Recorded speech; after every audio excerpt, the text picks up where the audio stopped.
Called. Hello, and welcome to episode 2 of the PolitFlix podcast, where films meet politics. My name is James Murphy, I'm the editor at Movie Viral, and I'm joined by Dave Bond. Dave has his own podcast called Do You Expect Us to Talk, which I urge you to check out. It's available on YouTube. It's primarily a look at the Bond movies, but the team and Dave look at various other franchises, including most recently the Batmans, ending, of course, with the Christopher Nolan take on the series. So I start off with Dave actually talking about Christopher Nolan's work on Dunkirk and Batman, looking as well at the current situation with Ben Affleck and whether he's going to continue in the role in what they call the DC Extended Universe version of it, which then leads into the idea of whether any single actor should, or indeed could, continue in particular franchise parts, keep revisiting them. And that then leads us into the big picture, which is the Jack Ryan series, from the Tom Clancy novels, adapted into a series of movies from 1989 onwards, with an Amazon television show in the works at the moment. And it has a geopolitical relevance, obviously, because that's the nature of the character. And a distinguished team of actors and directors and writers have brought those pieces to the screen. So much to discuss, and I hope you enjoy it. Sit back, relax, enjoy PolitFlix Part 2. You can see what's in the film from what's on screen. Sure.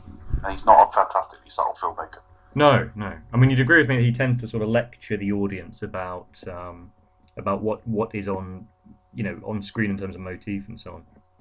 I think that I still haven't come to a settled position on whether Nolan is trying to lecture us, or Nolan and his team of writers, because obviously it's obviously various flavours of different writers. He's normally involved there somewhere. Are just poor with dialogue.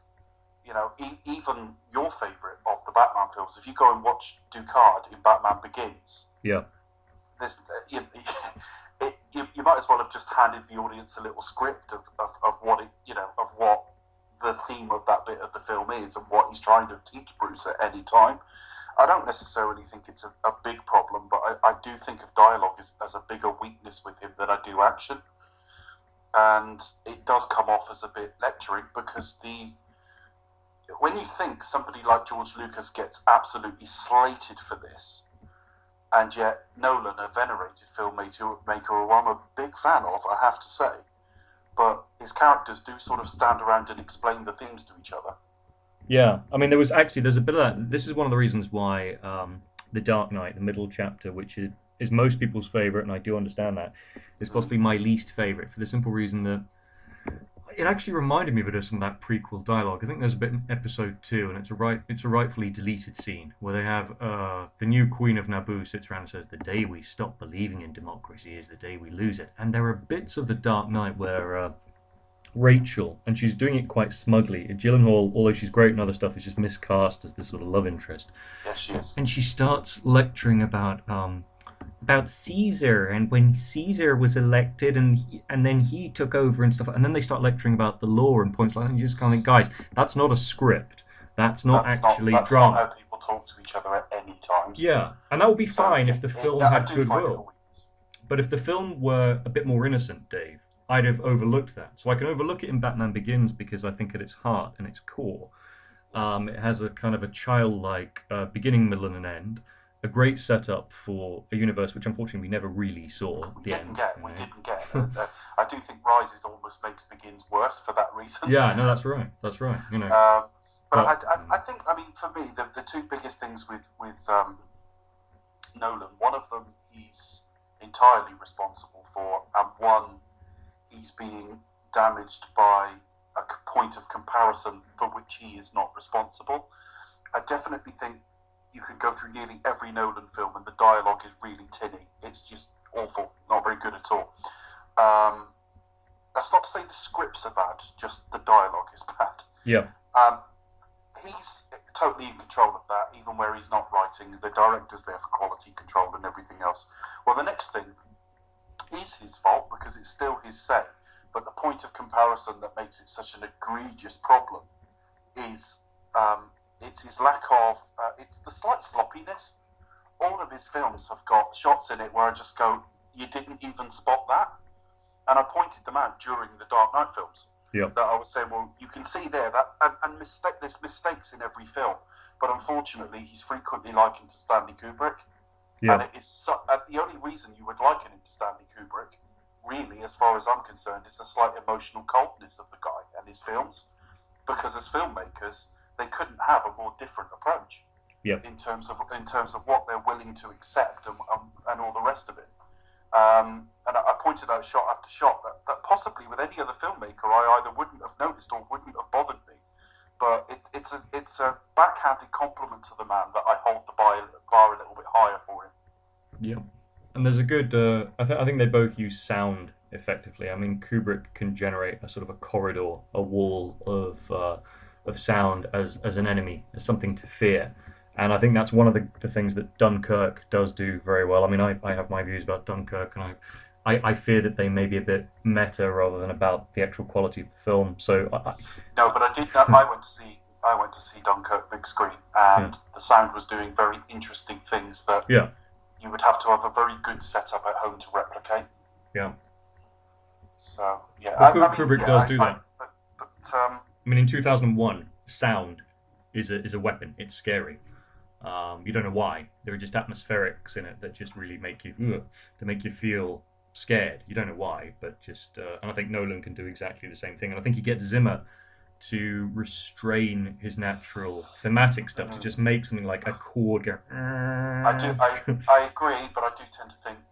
See, a lot of people. I'm out of step on Dunkirk. I really am with general opinion, and I don't know if it's because I'm just getting old and curmudgeonly. I don't know, but I was a huge Nolan fan through Inception. Not really liked very much of what he's done since. And when I went to watch Dunkirk, and I'm not going to do a review of Dunkirk here, because we can talk about Nolan, I think, properly in another show later on, because he's quite political, certainly in the Dark Knight films. Yeah, no, sure. So that's something we ought to talk about down the line. But when I watched Dunkirk, it felt like a parody of Nolan, in that Nolan has done a lot of messing with timelines, all the way back to Memento. I've not seen Following, I have to say. But certainly from Memento, it was, it's in the wrong order, and we've just seen the end of that scene. And you clue into the fact that you're watching it out of sequence. And he's done it all the way through his career, periodically, that what you think you're seeing isn't quite what you're seeing. It wouldn't have been a shock to me for Nolan to have turned up with something like Arrival, with playing with sort of time signatures and stuff. But when I look at the music to it, it's a parody Hans Zimmer score. It did my head in. I just wanted it to shut the fuck up, to be honest, near the end. Yeah. And the timescales didn't add much to it, or the differing timeframes added nothing to it for me. And I just thought that whilst the coldness of Nolan gets massively overstated, because as you've often pointed out, James, there's plenty of emotion at the end of The Dark Knight Rises and things like that. It's not that he can't do human emotion or anything like that. Whilst I just think it's entirely appropriate to a parody of Nolan that he turns up with a film where it's all in a weird sequence. The score does nothing more than go, bam, listen to me, and I don't remember many, if any, of the characters' names, and in fact many weren't given. And when you think, well, actually, if I was to sit down and parody Christopher Nolan, I would have come out with Dunkirk, probably. Yeah. The only reason I, as I say, have kind of been skeptical about it. I mean, I saw it and I enjoyed it. It's an enjoyable, tightly made movie, but I hate the phrase metatextual, because people who use metatextual are themselves disappearing. Well, I wouldn't say that, but the danger is if you're using a phrase like that, you've already disappeared up your own. You're trying to sound clever. Yeah, basically. Speaking, when you say that sort of thing. The one thing I'll just quickly say before you talk, James, on Dunkirk is it's still in theatres at the time that we record this. Is it? So no spoilers. And it might be by the time James put this out. If you're still in two minds, go and see it. Oh, absolutely. Because I'm in a minority anyway. The majority of people I know and whose opinions I respect, and James, really enjoyed it. So there is a good shot. You'll go in and wonder what the hell I'm talking about. If you're in two minds about Dunkirk, it's a must-see. I just didn't warm to it. Yeah. Well, I'm of the same mind. I can't believe we're in such alignment. But avoiding metatextual, I suppose extraneous would be a better word. My views on it, my comments about Dunkirk are less about the movie more about the reception of it and the perception of it. So, for example, the moment that Christopher Nolan was involved, there was this almost divine reverence applied as though he were Kubrick or Spielberg. Well, he's less prolific than any of those guys. He's several generations younger. And I suppose there's a part of me that feels almost in that schoolboy way that he gets to have the best of both worlds. He's made some huge blockbusters that are popcorn entertainment, which he has naturally and rightly imbued with a certain intellect that perhaps otherwise wouldn't have been there. But the fact of the matter is, it's like looking at a kid who's at once popular with the grown-ups and is popular as the sort of the dorm school bully. He's the best of both worlds, and he feels when I hear him speak or whatever, like he is trying to talk like that inner child who's trying to appease the grown-ups with little affectations like the pocket watch, and they're talking about motion pictures and eschewing digital or Netflix or all that. He's enormously likable and he's warm, but at the same time he's also ultimately a commercial filmmaker, and it's very difficult, I suppose, particularly as I tend to pigeonhole people or artists or whatever as one thing or the other. I feel he's kind of got it made. He can't really go wrong because he's perceived as this godfather of sort of intellectual cinema. But the fact of the matter is, he's built an empire out of largely the Batman universe, which is by its very nature commercial and mobile. But if you go and listen to Christopher Nolan, I mean, the first film I found him, not unlike a lot of people, particularly those of us heading towards middle age now, but I found him with Memento.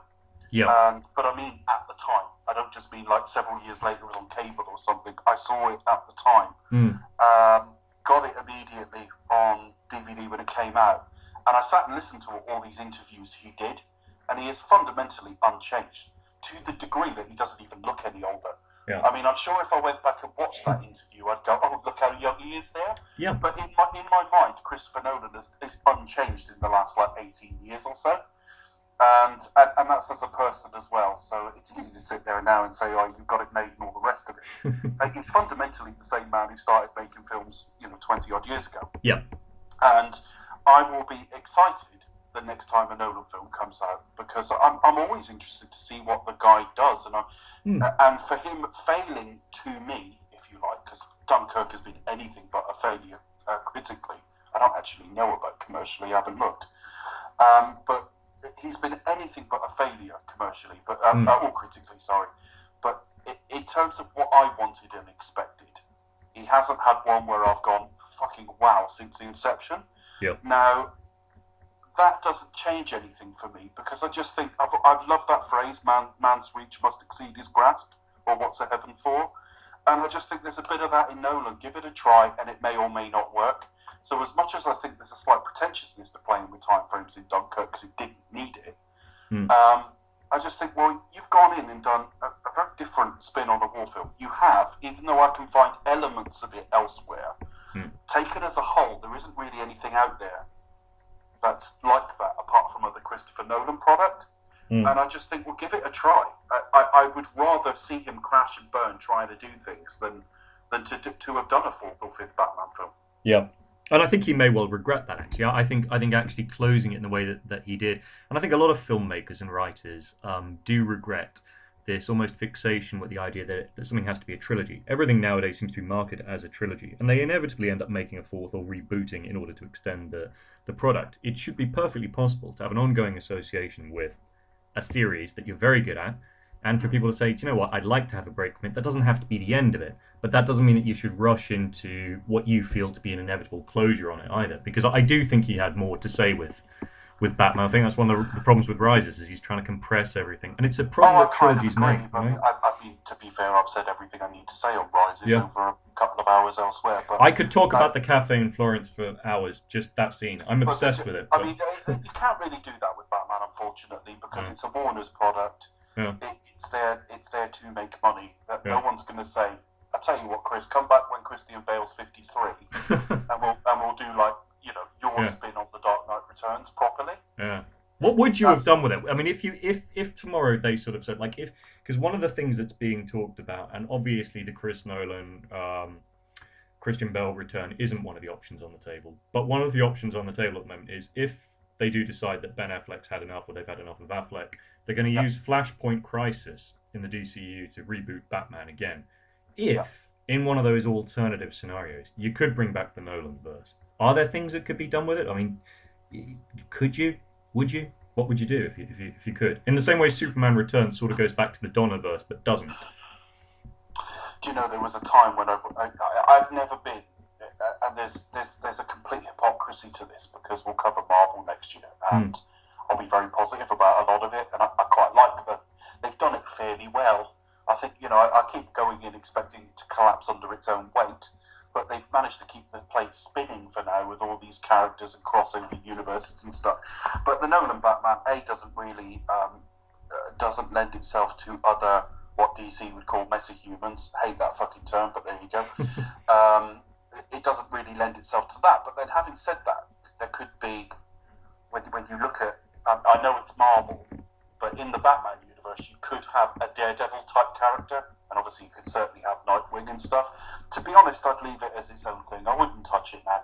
I really wouldn't. I just think, and not only that, within the narrative of Dark Knight Rises, the Bale Bruce Wayne's body is breaking down under it all. Yeah. So no, I just think it's best left as it is. Frankly, my view on the whole Ben Affleck thing is I think he will likely stay.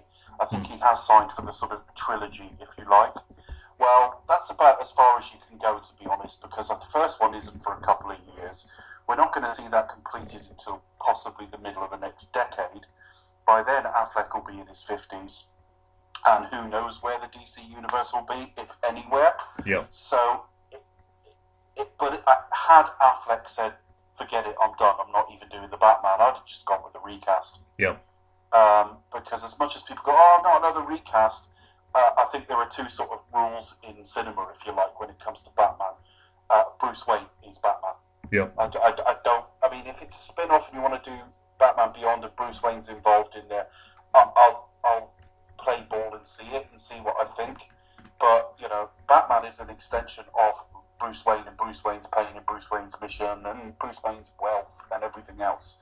So I would have, quite frankly, I'd have gone the lazy route and said, let's get John Hamm in. Yeah.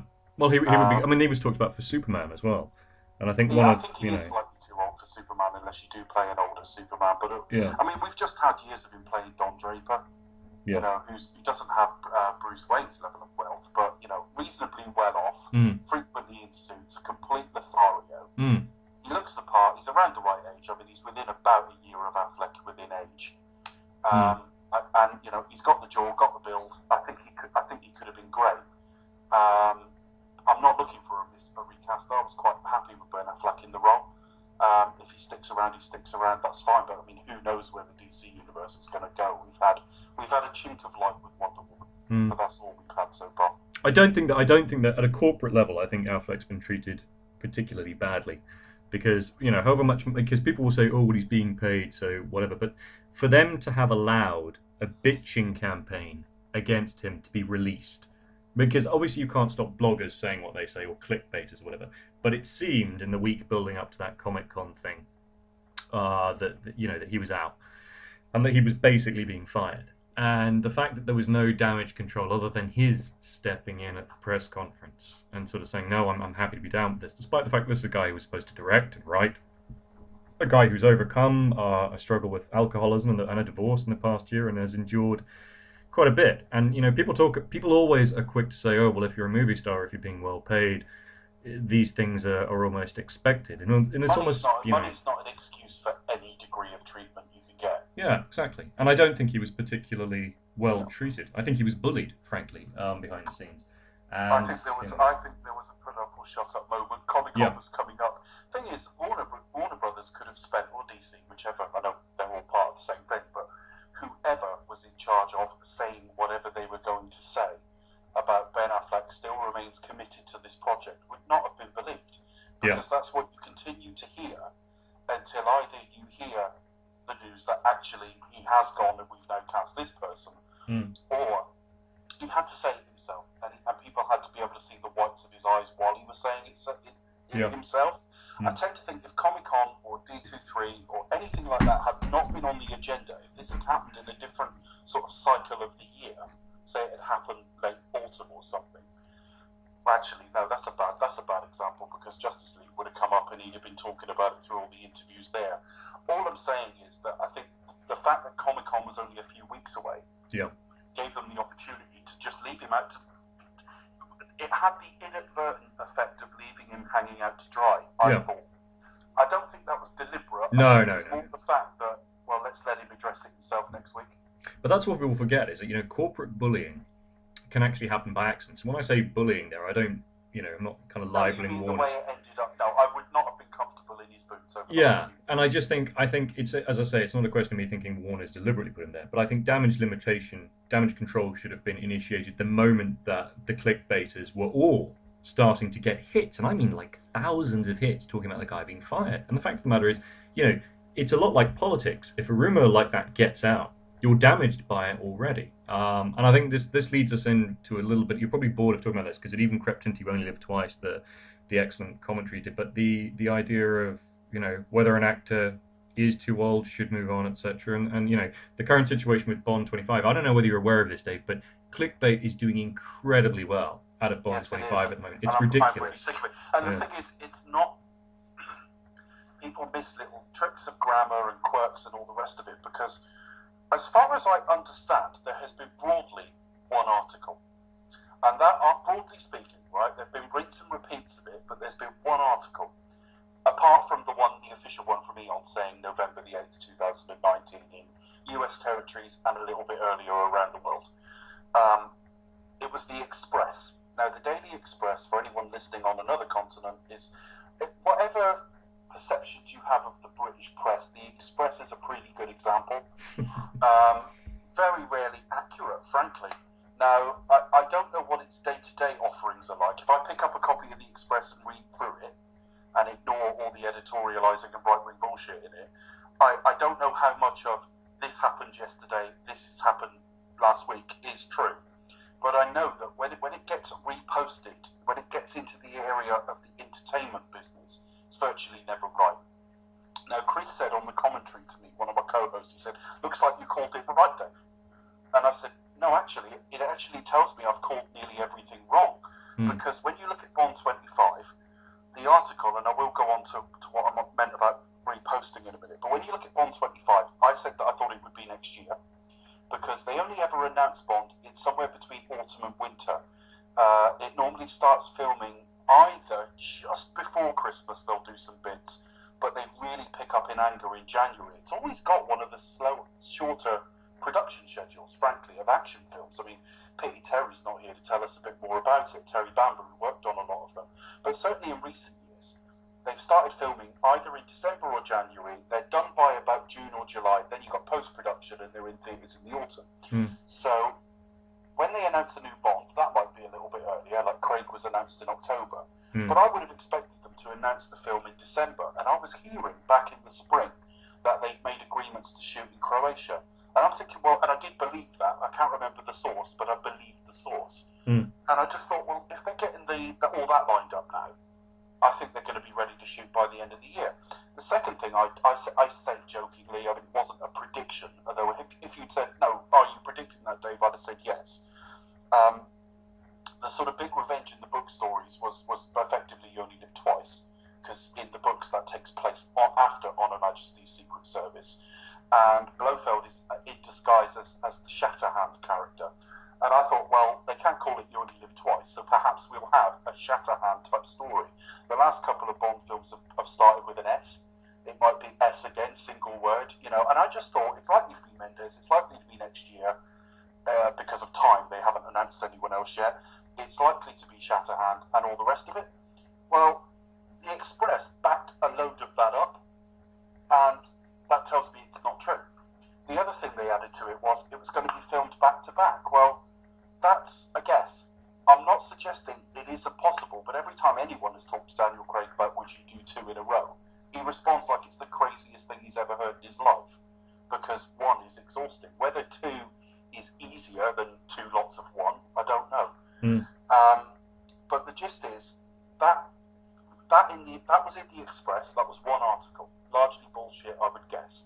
But any or all of it could be right. Of course it is, but it's all a source, and we know journalists can't name their source. But flat out, when it's the sort of when it's the non-red top rags in this country, the Express and Mail, it frequently comes to nothing. It always looks like they're just filling space. Someone will read it, don't matter if it's right or wrong. Yep. And so I then started seeing that on like comingsoon.net, other sites, you know, Den of Geek and so on, birth, movies, death. And when you actually went into the article, because you go into a few thinking you're reading some corroboration of it. What you're not is you're reading the distillation of it. And finally, and I'm seeing people going, it's confirmed. No, it isn't. It's not confirmed at all. And unfortunately, when you put a brand at the top of the article, it can be even worse, because I saw someone I'm friends with the other day really excited because it had been confirmed by the Telegraph. Well, the Telegraph is a broad sheet newspaper over here. It's slightly more trusted than the sort of bodies that I've just suggested. But when you actually look at it, it was in speech marks. They were quoting another article. It's got no more credence than anything else. So effectively, this is a long way around to saying we've had one article on Bond, most of it guesswork, and it's been reported all over the internet as absolute gospel. Yeah. And we know nothing other than it's 2019. Yeah. Now, if the exec producer of Purity, which Daniel Craig is signed to make for HBO, has said we've had to push it back because Craig's got to make Bond first, there's a good chance that that's accurate enough that it is Daniel Craig. He may have misunderstood. There may be other reasons for the schedule moving. So at the moment, I think we can say 2019. I think we can probably say Daniel Craig, but there's still caveats there. No one's announced it. Yeah. Well, I mean, do you remember? Can you cast your mind back to before Daniel was cast? There was genuine belief that, I mean, people knew Pierce had basically been shafted. Yes, and he really was. Yeah, and he's the only Bond to get shafted, incidentally, at least officially. But he, there was a lot of talk right up to the last minute. And I remember there was even, I mean, it's kind of quite touching and quite sad in a sense. Not that I'm, shedding tears over Pierce Brosnan, because I think he did okay out of it in the end. But there was a moment, I think, around February of 2005, even where he said, "Look, everything's movable and doable." Even he. In other words, he was using the press to say, "I'll come back if you want." Yeah. And everybody, I say everybody, I think people on sort of message boards and so on seemed determined that the only person who could replace him was Clive Owen, just because Clive had done Croupier and had appeared in a tux. He'd been in a tux. Yeah. That always reminds me of when they started talking about possible Lex Luthors for Batman Superman. No one knew what take on Lex Luthor it was going to be, what age Lex Luthor was going to be. Yeah. And everyone said Bryan Cranston. Why? Because we saw him bald in Breaking Bad. Yeah. And I just think it's very lazy. I mean, I get really tired of the whole next Bond arguments on Facebook for several reasons. One, there isn't a vacancy, but then you would expect people to talk. But they've just got no invention in it. They just name the same 4 or 5 different names. Yeah. And they're all too old now, frankly. Well, they're too old to start a franchise. I mean, they're like, too old, Yeah, because a lot of people have said to me, because I even had a debate with someone about Clive Owen one day. Yeah. And they said, but he's only 3 years older than Daniel. Yeah. And I said, but Daniel's 10 years in the role. Yeah. And it's looking like maybe 14. Start at that age? It's the same with Idris Elba. There's an awful lot of Idris Elba, but he's already heading towards his mid-40s. He just doesn't need it. I mean, if I were, he's a star. And they don't go for a star. Yes, that is true. I do think that Idris Elba is now... He's too big for it. I think he is. But even if that wasn't the case, I think Fassbender the same. Yeah. But again, Fassbender is about 4 or 5 months younger than me. So Fassbender is 40 now. Right. That's too old to start. The next film is... A few months after the next film comes out, he turns 42. Yeah, so realistically, he'd be 44 starting. Well, 44 to 45 to start is too old, even if he really wanted it. And in any event, Dave, if Daniel does do another one, and there's much made about, this will be his last, then you're talking another 4, maybe 5 years before rebooting. So that would take most of these guys to 50, or at least to mid-40s anyway. Yeah, I mean, the youngest. A Bond now is... Jamie Bell, maybe, or something. He's born like 1983 or after. Yeah. So I think they even looked at Jamie Bell, was a rumour that if Daniel did pack it in, and he kind of looks a bit like a young Daniel. If you were doing an Indiana Jones and the Last Crusade type bit at the beginning, which I'd actually love to see, of literally a young Bond, in a way that Casino Royale didn't, maybe to cash in a bit on the Kingsman thing, have a little bit of that, and then just a hint that maybe he could take the reins without being too cheesy about it, you know. I But don't. I mean, I don't know. In all honesty, I tend not to speak too soon on it because you just don't know till you see it. you're quite My, particular about my, age, though, aren't you? I mean, you do believe that actors in roles, unless, of course, you're dealing with a lineage of novels or something where literally the writer has taken the time to take the character from their teens through to death, literally, that you should pack it in around 50 if you're playing an action part. I don't know. There's always exceptions. I mean, Tom Cruise hanging off the side of a plane at 53 was fine by me, Yeah. and I'll happily go and watch him in Mission Impossible. But even that's been adapted. They've now got a team around him. Henry Cavill's coming on board for the next one. Having said that, that was more true of Ghost Protocol than it was of Rogue Nation. That's true, yeah. I felt the wobble around Ghost Protocol, that his stock wasn't high. Yeah. He brought in Jeremy Renner, and was much more of a two-hander, if not a team effort. And by the time we got to Rogue Nation, Jeremy Renner ended up quite underused. Yeah. And it's almost like he's back in harness now as Tom. Yeah. I've just got mixed feelings about it. I'm open to seeing what you do with it. For example, forget the relative quality of the films now, although I've had my say on them over the years. But if you are to compare Never Say Never Again with Octopussy, the two Bond films made in 1983, not even talking about which film's better here, because I'm certainly in the minority on that one. But I think they handled Connery's age much, much better. They cast Connery as an older 00 who was a bit broken down physically, and he'd spent most of his time training people. He actually says it in dialogue. You haven't got much use for me now. I'm spending most of my time training. At the same time, Eon put out a film where Roger Moore at 56 was shagging everything that moved. It was like a peak agent. Yeah. And I just think that it depends. I mean, can men in their 50s be attractive? Of course they can, but they're not. We're not all, they're not all out shagging 26-year-olds constantly.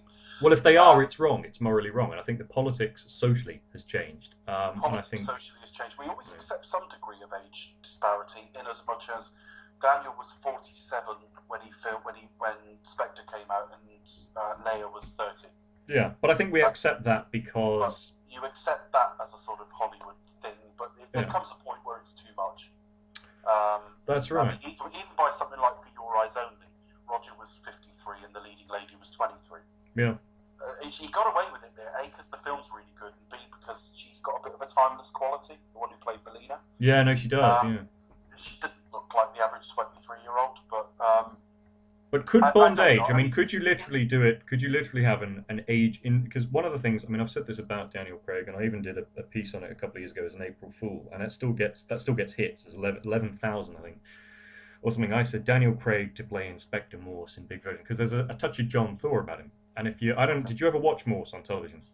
Bits and pieces. Okay, I've seen episodes, and I've seen episodes the whole way through. So okay, well, I'm aware of what you're talking about. One of the qualities of certainly John Thor's Inspector Morse was that in a very non-sleazy, kind of non-male fantasy, non-creepy way, he had this ability in one scene here or there. In a bit like the Bond structure, they'd have maybe 3 women per episode. One would be a victim who'd get killed off, one would be a villainess, one would be sort of an adoring kind of protege or something. And there'd be moments where a woman, be she at Morse's age or level, or from a completely different walk of life, or completely younger, would kind of look at him and just give him a look that would sort of say, yes, I get that you have an attractive quality about you. Yes, but he wasn't still playing his role from the Sweeney. Interesting. Yeah. I think, I go back to something like TV. I used to really like NYPD Blue. Yeah. And right near the end of the series, like the last couple of series, Sipowicz, who was a recovering alcoholic, wife-beating racist, which sounds irredeemable, but watch the show, they performed alchemy on that character. Yeah. He met a woman who was in her 30s, I think. I think she would have been about 33, 34, something like that. He was in his late 50s. But there was nothing about him that screamed sexy. He was overweight, bald, moustache, everything else. Nothing about that was like alpha male sex appeal. Yeah. Although he's a very alpha character. And it sort of started off as almost, and I don't mean this to sound unwholesome in any way, but obviously she was a much less experienced cop. So he would be almost a mentor figure to a lot of the younger cops there.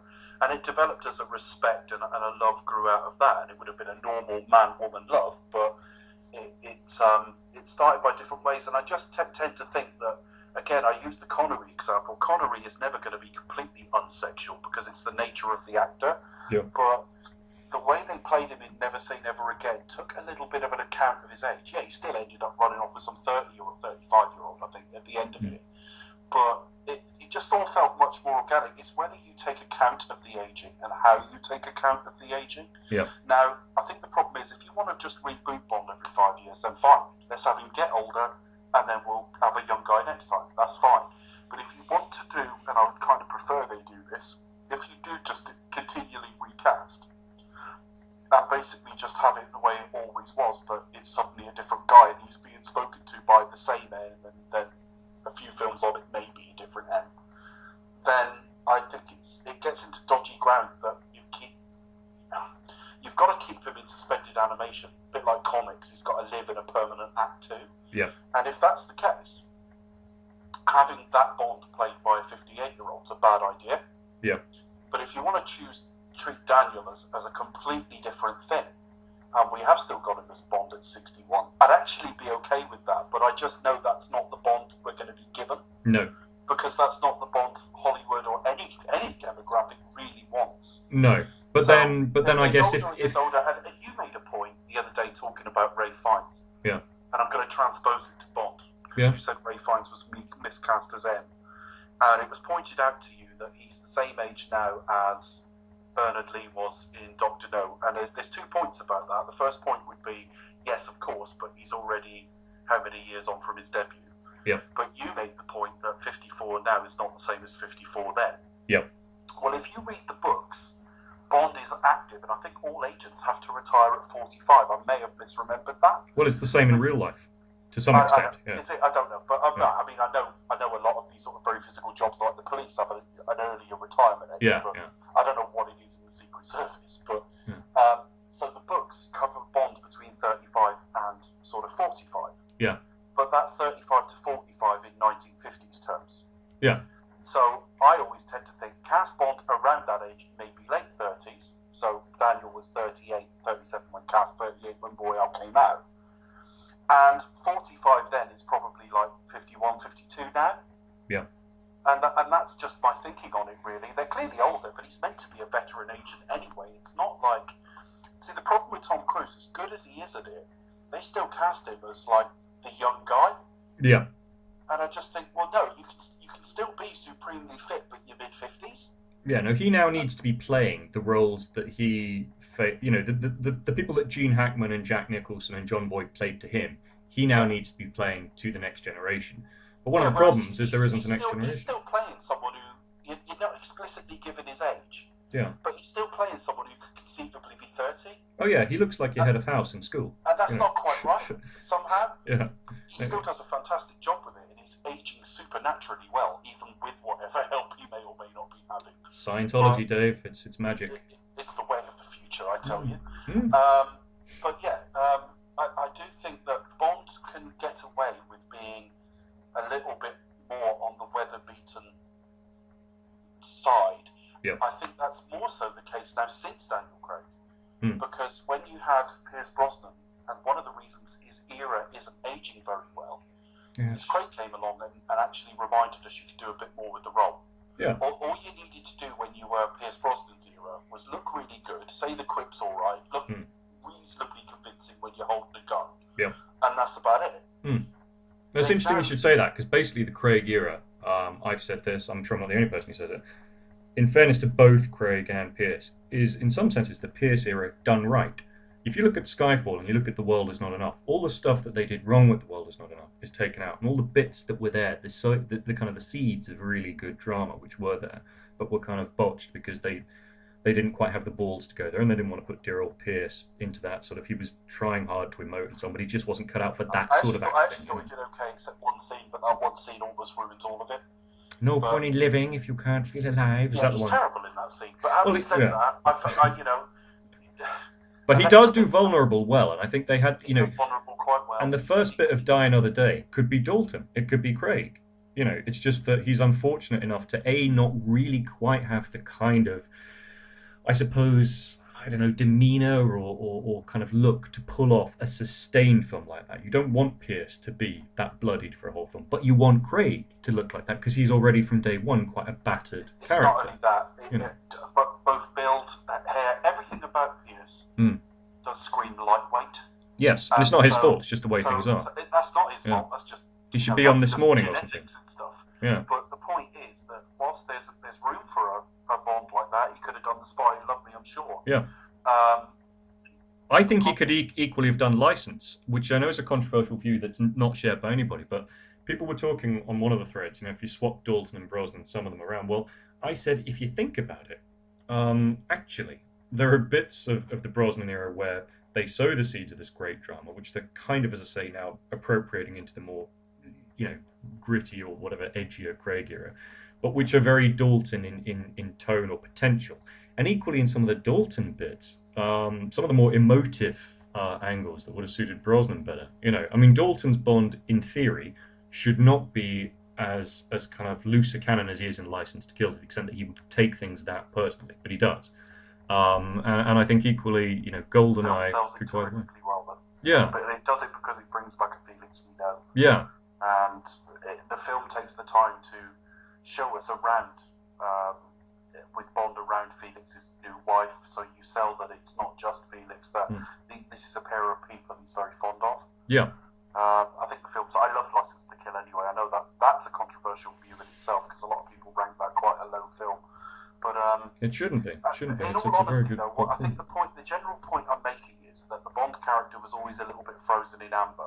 Yeah. And that was fine. You get a bit of emotion within the films. Yeah. But from film to film, he was much the same character. And that was true through the Brosnan era. And in that case, when they turn up at the age of 55, you start going, yeah, that doesn't look right now. And Brosnan was right on the cusp in Die Another Day, forgetting the film itself. On the big screen, it was quite noticeable. It's not so much at home. The desaturated stuff that was in vogue in that era didn't help either. The North Korean stuff, he looks very, very lined. Yeah. Before he's tortured, I mean. But of course, with the Craig era, we've already been sold a little bit of a passage of time anyway. Yeah. So that said, we saw him at 38 looking fantastic in Casino Royale, really fit, really vibrant. Yeah. Do I then want to see the same guy at 57 where maybe Daniel Craig doesn't want to get in the same sort of shape? No, probably not. So the only reason I don't want them to stay there is the comparison of an era. Right. But where that Batman idea that you mentioned, where you just come back to them every decade or so, if Bond wasn't a going concern in that way, then why not see what an agent would be like at 62? Yeah. If there was such a thing, of course. Yeah. It's an interesting aging itself is not a problem. I mean, I think we sort of ended up talking about aging largely because you asked about Batman at the start, but that's because I'm obsessed with aging. I think about it. I want to talk about indie now because you're a big indie fan. We're not going to get to Jack Ryan at this rate, but anyway, go on. Yeah. No, we are we'll segue onto it. Right. That's there's the connection. There's the connection. Yeah. So here's the Horse Duvet. Yeah. My biggest problem with Kingdom of the Crystal Skull. Yes. Was not his age at all. Interesting. Everyone was saying he's too old. Everyone was saying he shouldn't come back. Oh, this is terrible. Now I thought he looked fine, actually. My biggest problem was threefold, actually. Firstly, the script was awful. Secondly, George Lucas had got used to all his digital toys, so it looked very fakey. But if you take all of that out and you applied all the old school sort of filmmaking methods we have in the first two or three, my problem would have been Indy has now stepped outside of his era. I like Indy in the 30s and 40s fighting Nazis. When he was walking around in that sort of model village that they were about to nuke, you know what I mean? Yeah. It all looked wrong. And now, if they go on in real time, and it's 2020 the film, if they go on in real time, that would be 1969. Yeah. I'm not sure if I want to see Indiana Jones in the Woodstock era. What do you ask me? You ask me how I'd do it, or whether I'd go there? I'm asking. Does age affect Indiana Jones? Yes, I'm asking. Does age affect Indiana Jones? And if not, what does affect Indiana Jones? Okay, interesting. I'll go straight to this. I remember my first memories of watching bear in mind that Harrison Ford basically is the movie star of our generation in the sense that he is a figurehead for most of the franchises. That's true, and also if you go back to about 97, 98, yeah, he was the highest grossing film star in cinema history. Yeah, and will be again if you now factor in Force reaching Awakens. adulthood, Yeah, he was the story of our film-going lives. that's right. He was our on-screen bigger brother, dad, whatever, or the guy that we wanted to be. And I think my first memory, actually, of seeing him on screen was in the small screen showings of both Raiders of the Lost Ark and Star Wars. It was a big deal to have those on at Christmas. I think Christmas '84, '85, and they were shown back to back on ITV. I even remember the adverts, which were very atmospheric in themselves. But because my consciousness, without going pretentious, without going all Nolan about it, my consciousness at the time of sort of what was an old person and what was a young person, I remember looking at this guy and thinking, well, he's actually quite scary and he's quite old. I literally remember that being my reaction, my first look at Han Solo or Indiana Jones. Because, of course, relative to Luke Skywalker, or relative to, I don't know, relatively 30-something, 40-somethings who were kind of walking through the house, drinks or whatever at Christmas, he didn't look like that. And my first image, the first image in Raiders of the Lost Ark of Indiana Jones. He's 38 in Raiders, isn't he? Yeah, well, he's Daniel Craig's age in Casino, which is why those films, I think, even visually, sometimes have a little echo to them. I don't know what it is, but there's just something there in atmospheric. That's got under people's skin as well, James. People think Indy should be sort of 38 to 50 because they think Bond should be as well. Yeah, well, there are parallels. But I think from day one, I kind of thought, well, this guy isn't defined by being a young man because he's not a callow youth. We don't have an Indiana Jones origin story. The second thing is the TV show. Yeah, and the second thing is his. Well, we'll forget that because that was just typical. I mean, there were bits of it that work. George Lucas has to ruin everything. Yes. Yeah, he needs the backstory and everything, but no, forgetting that cinematically, no. Apart from a scene at the start of the third film, no. Yeah, there was no. His youth was never. Onto the screen fully formed. Yeah, and the other thing was his adventures didn't come from the fact that it was his job, in the sense, he wasn't James Bond. He was a guy who got himself into trouble at various stages of his life because he was an adventurous archaeologist, a bit of a wide boy, a lad. He was not the most moral, but he ultimately did the moral thing.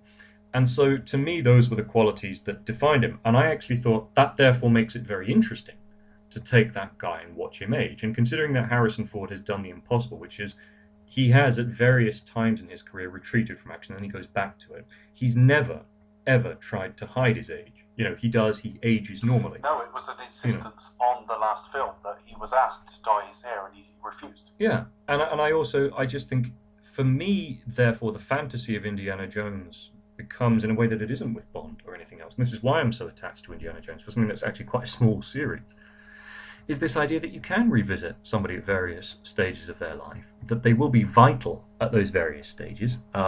Obviously, the first three are different in the sense it's a very small passage of time, but the moment that you go to a fourth, and for all of its flaws, of which there are many, it is a very weak film, but the beginning of it and the actual premise of the idea that, well, if you think about it, A, he has this background of experience, B, he has these overlaps occasionally with government, or he will go and investigate something in the paranormal or something. You have an endless capacity for adventures right till the time the man dies.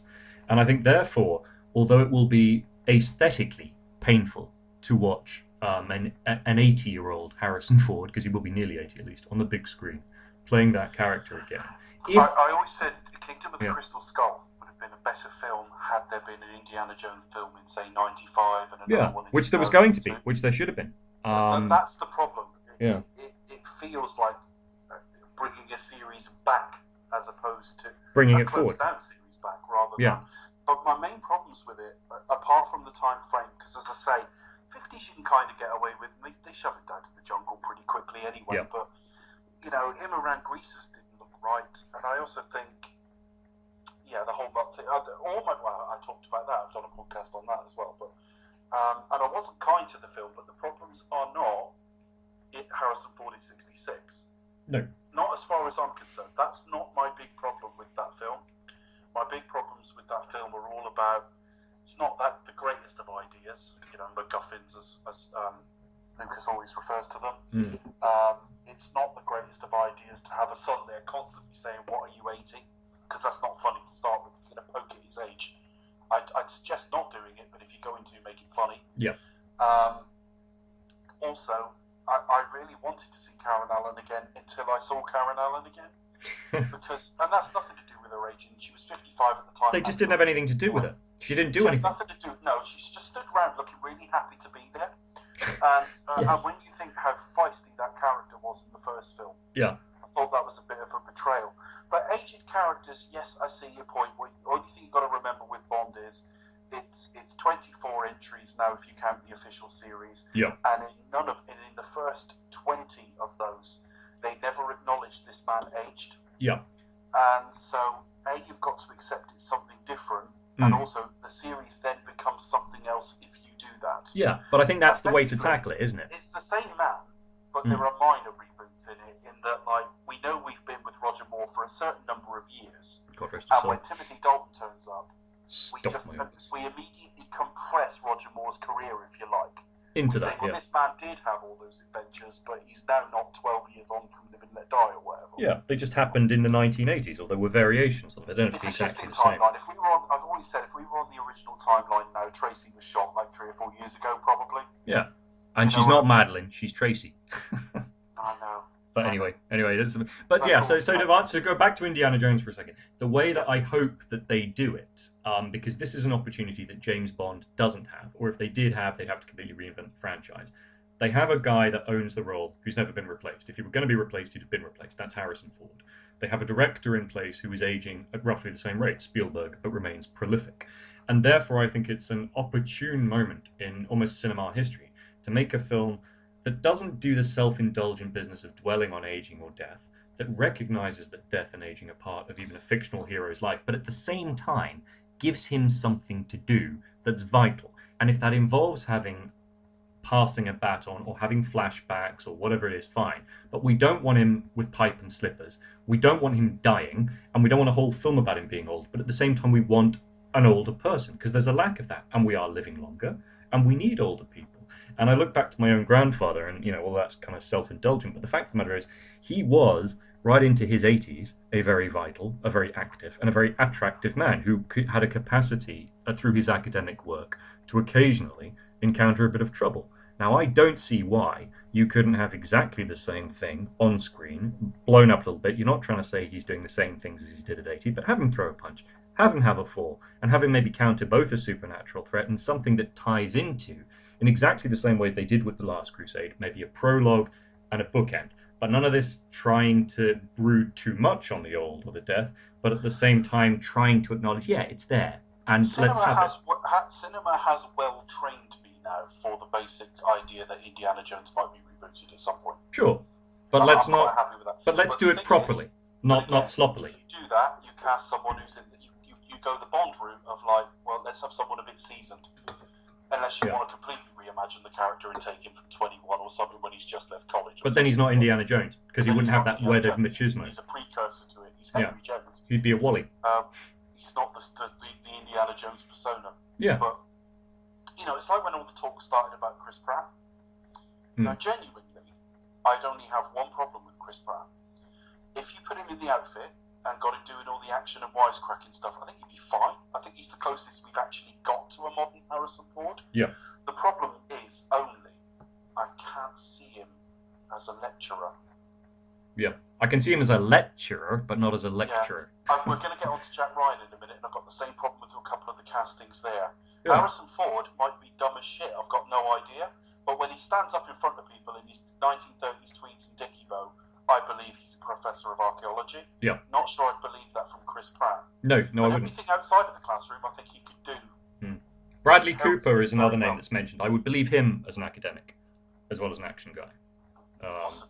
Yes. And Tom Hardy, I believe, in that as well. I think could pull it off.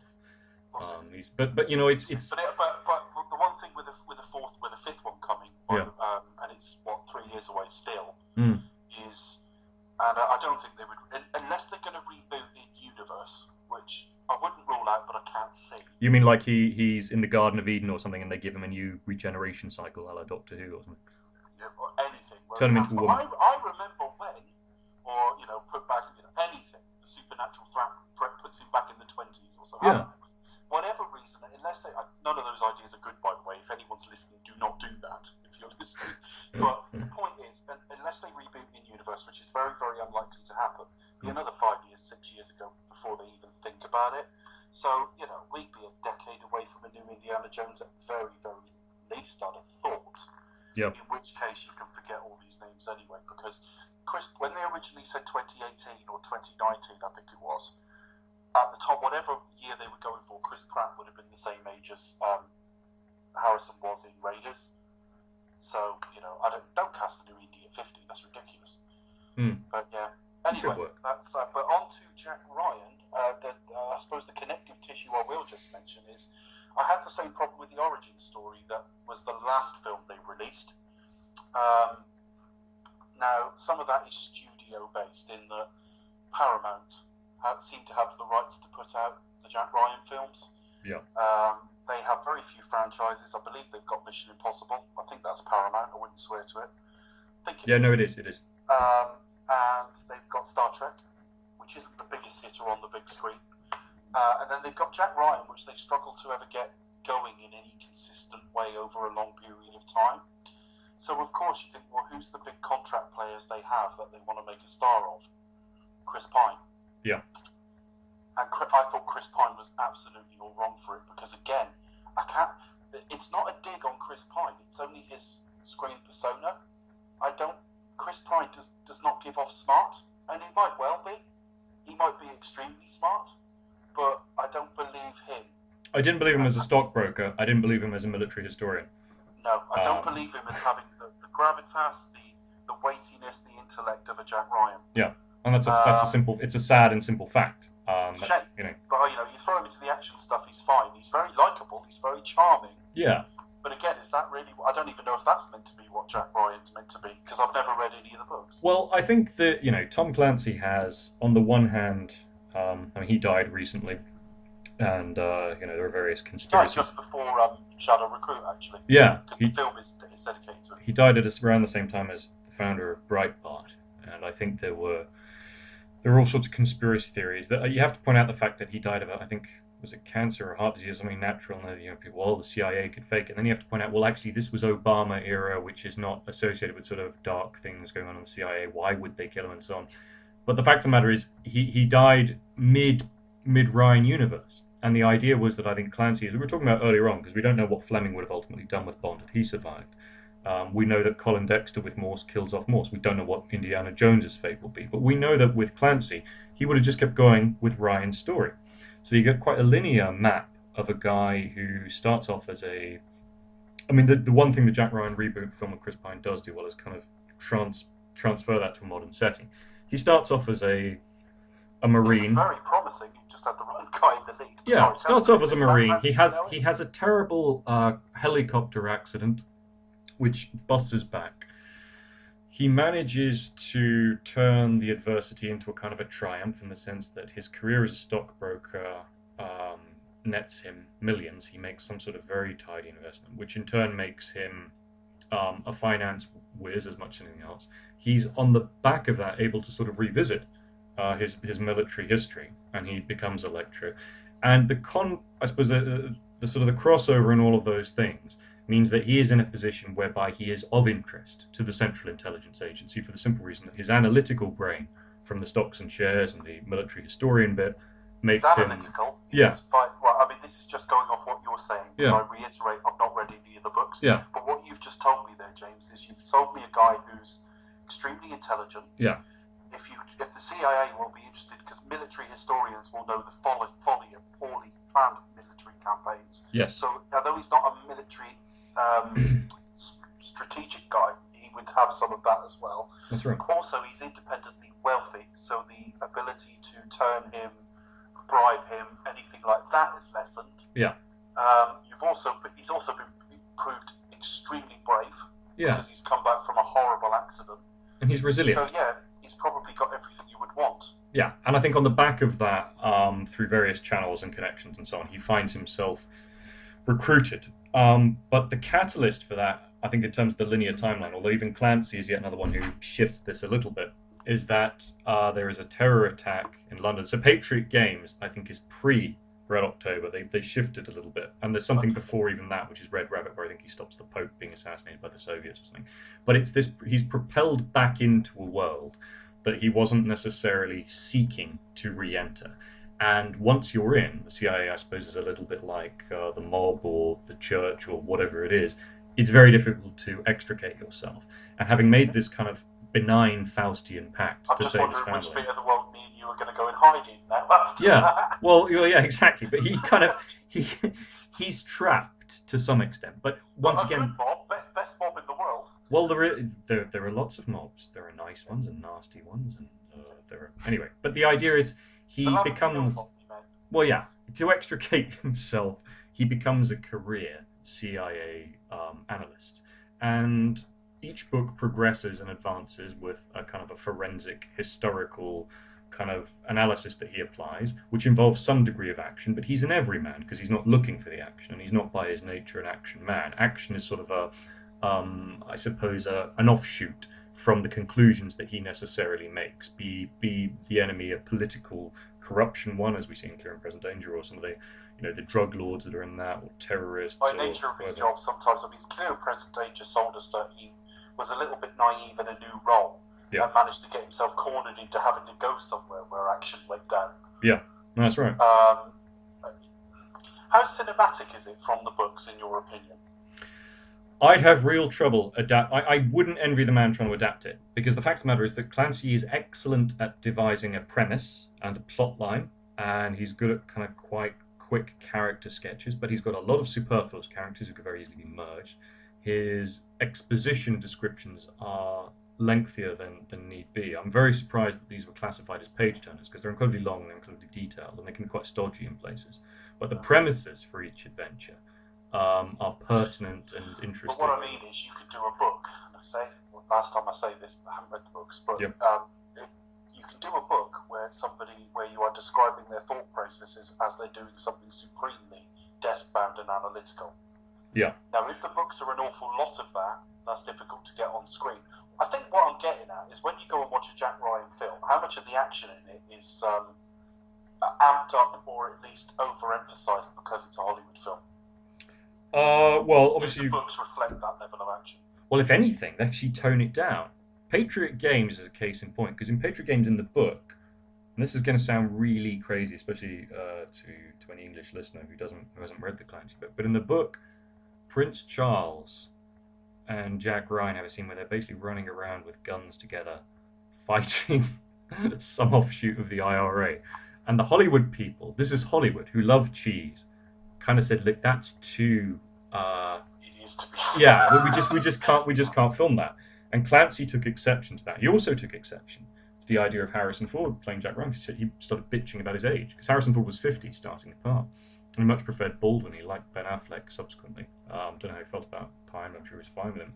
But yeah, to kind of, a long story short, if anything, the books toned down some of the Hollywood rhetoric, but vice versa. The Hollywood movies sometimes tone down what's in the books in terms of action. So it's a very even playing field. In some cases, the Hollywood machine has to amp up the action a bit, and in some cases they've kind of brought it down. It depends very much on the film. If I were casting my mind, but we'll talk about the films themselves in a minute. Yeah. If you put Shadow Recruit in front of me and say sell it, and I'm a good editor, I could come up with something that would market that film. Obviously, I need people who know marketing better than me, but I can see how you sell that film. I would struggle now to sell Clear and Present Danger. I don't know if Hollywood doesn't have the maturity, or whether I'm being unfair there, because it produces plenty of good product. But I look at Clear and Present Danger, and I just think, particularly if I'm making a series about one man, and because when you think of one man and governments and crime, your mind does sort of drift towards Bond and things like that. And I just think into that market, you bring Harrison Ford, who's perfectly plausible and very good. How do you sell that film to the public? I can't remember how well it did now. Clear and Present Danger. It's a very difficult. I just think that what are you selling it on the basis of? Because it's not an action franchise. It never would be. In that guise. I think they were the kind of films that Hollywood used to do very well, which were. I was going to say, they're films that don't get made now because Yeah. they're big budget.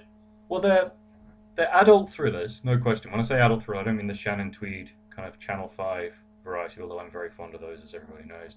No, I mean in the sense that they have quite literate, witty, substantial, controversial premises.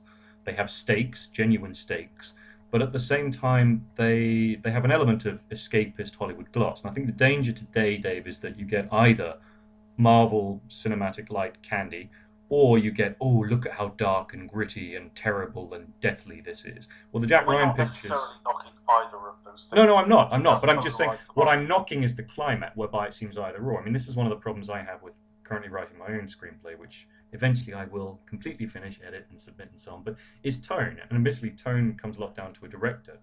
But one of the great things about Patriot Games, and to some extent Clear and Present Danger, is that you have stakes. They're very adult stakes. It's a man and his family. You have a political background behind that, but you have a very clear reason for the hero to get involved with that, which isn't as cliched as, oh, they've killed my wife, which is something obviously you see with something like The Fugitive, which is interesting. And it's been done to death, actually. Yeah, but in Patriot Games, for instance, what's very interesting is you have this mid-movie scene of extreme brutality and violence, which is where they run his wife and kid off the road, and this is a pregnant woman. Now, I have a feeling, you're talking about how it will be marketed today. I'm less sure about Clear and Present Danger, but I'm sure that with something like Patriot Games, A, that would happen at the beginning of the movie rather than the middle. B, the guy witnessing it would have to be bereaved and traumatized by a double loss. So either you don't go there in today's world, it doesn't happen, or it happens so brutally that they dwell on it philosophically for about an hour before you actually get into the action. And there'd have to be some further explanation of why the bad guys are doing it. Yeah, I'm not even saying they wouldn't make this film now. No, but they wouldn't. They wouldn't. That's a fact. I don't think they would, but I'm not ruling it out that there isn't a smaller studio out there who just takes a punt on something like this. Yeah. I think all I'm saying is that Hollywood doesn't know how to market a film that looks like this anymore. Yeah. And I think Shadow Recruit, and I'm not going to slaughter Shadow Recruit, but there was a definite shift towards like good-looking action hero man, because that is easier to sell, even though for the first half an hour of the film they are properly building a backstory for him. Yeah, generic origin story is kind of what that became, I think, unfortunately. It's interesting that in some senses they go to places in the Ryan mythology or his backstory that none of the others did. But at the same time, for what?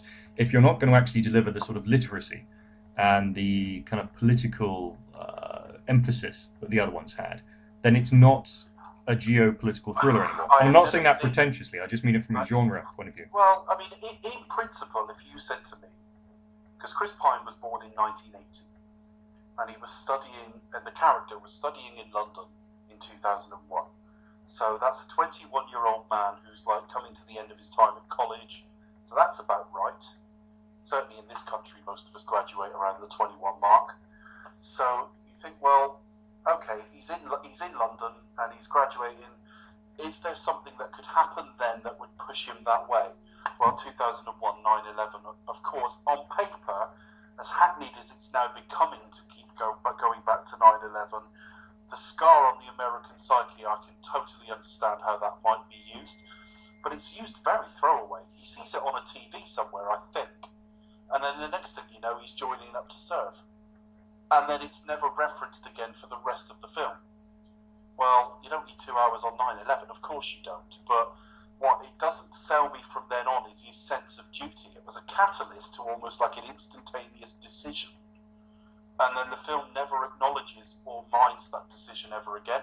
Yeah, and I think that's the problem. And I think the thing is, you go from that emotional and, as I say, a geopolitical event to, well, let's face it, Dave, it was kind of comedy Russian villain of the week, played by Branagh. And Branagh even gives himself that. You see, this is what brought down Kenneth Branagh. And I don't mean to go off topic from Ryan, but I, as a kid, as a 13-year-old, Branagh was a real hero of mine. I was privileged enough to attend the premiere of Much Ado About Nothing, and I loved his work, and I wanted him to make more stuff like that. But the moment he made Frankenstein, and he fancied himself as this kind of matinee idol, showing off his chest and stuff. And I even went to his Richard III on stage. Now, there are many things I think of when I think of Richard III. I do not think of a nude scene. First thing I see on stage is a nude scene. Now, Yeah, and I'm not kidding. I'm not kidding. Now, Jack Ryan, in exactly the same way, Branagh just cannot resist it. There's this restaurant scene where Keira Knightley is with Branagh, with her hand on his hand, as if to say, look, you know what? Under a different circumstance, this would be a Kenneth Branagh film with Kenneth Branagh He is as Jack Ryan. definitely, for a bad guy, and bad guys can be charming, of course, he is extremely charming in that scene. And then you remember he's the director. Yeah. So there's a bit of vanity. I mean, I'm the last person to preach about vanity because I'm incredibly vain, but it does bring the film down a bit because you kind of think, look, Ken, you're an excellent action director. You are obviously one of our greatest Shakespearean actors, but you don't need every single time to kind of give that. Remind us you're hot too. Yeah, and that was good. That kind of brought it down. And the thing is, he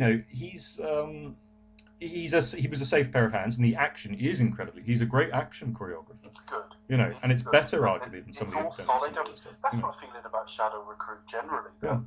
Had we lived in a different world where it took twice the box office it did, yeah, and this summer we got its sequel because it was 3 years. It was 2014. So yeah. that'd be about right. He finishes doing the last Star Trek film and goes and does the Jack Ryan film. I'd be there belching. I'd be saying, well, yeah, brilliant. I quite enjoyed the last one. Let's go see it. But there just wasn't enough there that was distinctive enough. No, well, that's the point, and I think that's what I'm trying to get at with Jack Ryan. That I don't know that cinema has yet told me what's distinctive about this guy. Possibly because he's been played by 3 different guys on the big screen. So he pops up in The Hunt for Red October, and he's a major-ish character, but suddenly they wanted to make more films about him, and having watched The Hunt for Red October, that wouldn't immediately occur to me. But they made 2 films with Harrison Ford, which were really decent, and we'll get to them in a minute. And then 10 years later, it's like we've got to bring this Jack Ryan character back, and there's nothing inherent to what I've seen on screen as to why what it is about Jack Ryan, what it is about that type of film. Yeah. And yes, I mean, Patriot Games, Clear and Present Danger. If a studio said 10 years later, I really liked it when we made films like that, let's make some more. Yeah. Fine, but cinema alone, having not read the books, is like, I'm not quite sure what about this character there is. Then you go and read a bit of a biography of him and find he ends up as president and stuff like that. Yeah. Well, it's interesting you should mention that, because that is actually a missed opportunity in Hollywood. Before they did the Jack Ryan reboot with Pine, there was a proposal, I don't know how far it got, but it was certainly on someone's desk in Hollywood, and it was this close, I think, to getting activated. They knew they had to recast, because they knew that Ben Affleck, by that stage, who did his own reboot with Sum of All Fears, was by that stage just a director. He wasn't really, I think he was going through his sort of Argo phase, so he wasn't really available for work as Jack Ryan at that point. Gotcha. They knew it had to be some sort of reboot, and they kind of thought, you know what, why do we have to keep him doing this young reboot thing? That's eventually the route they took, because it seemed at the time safe.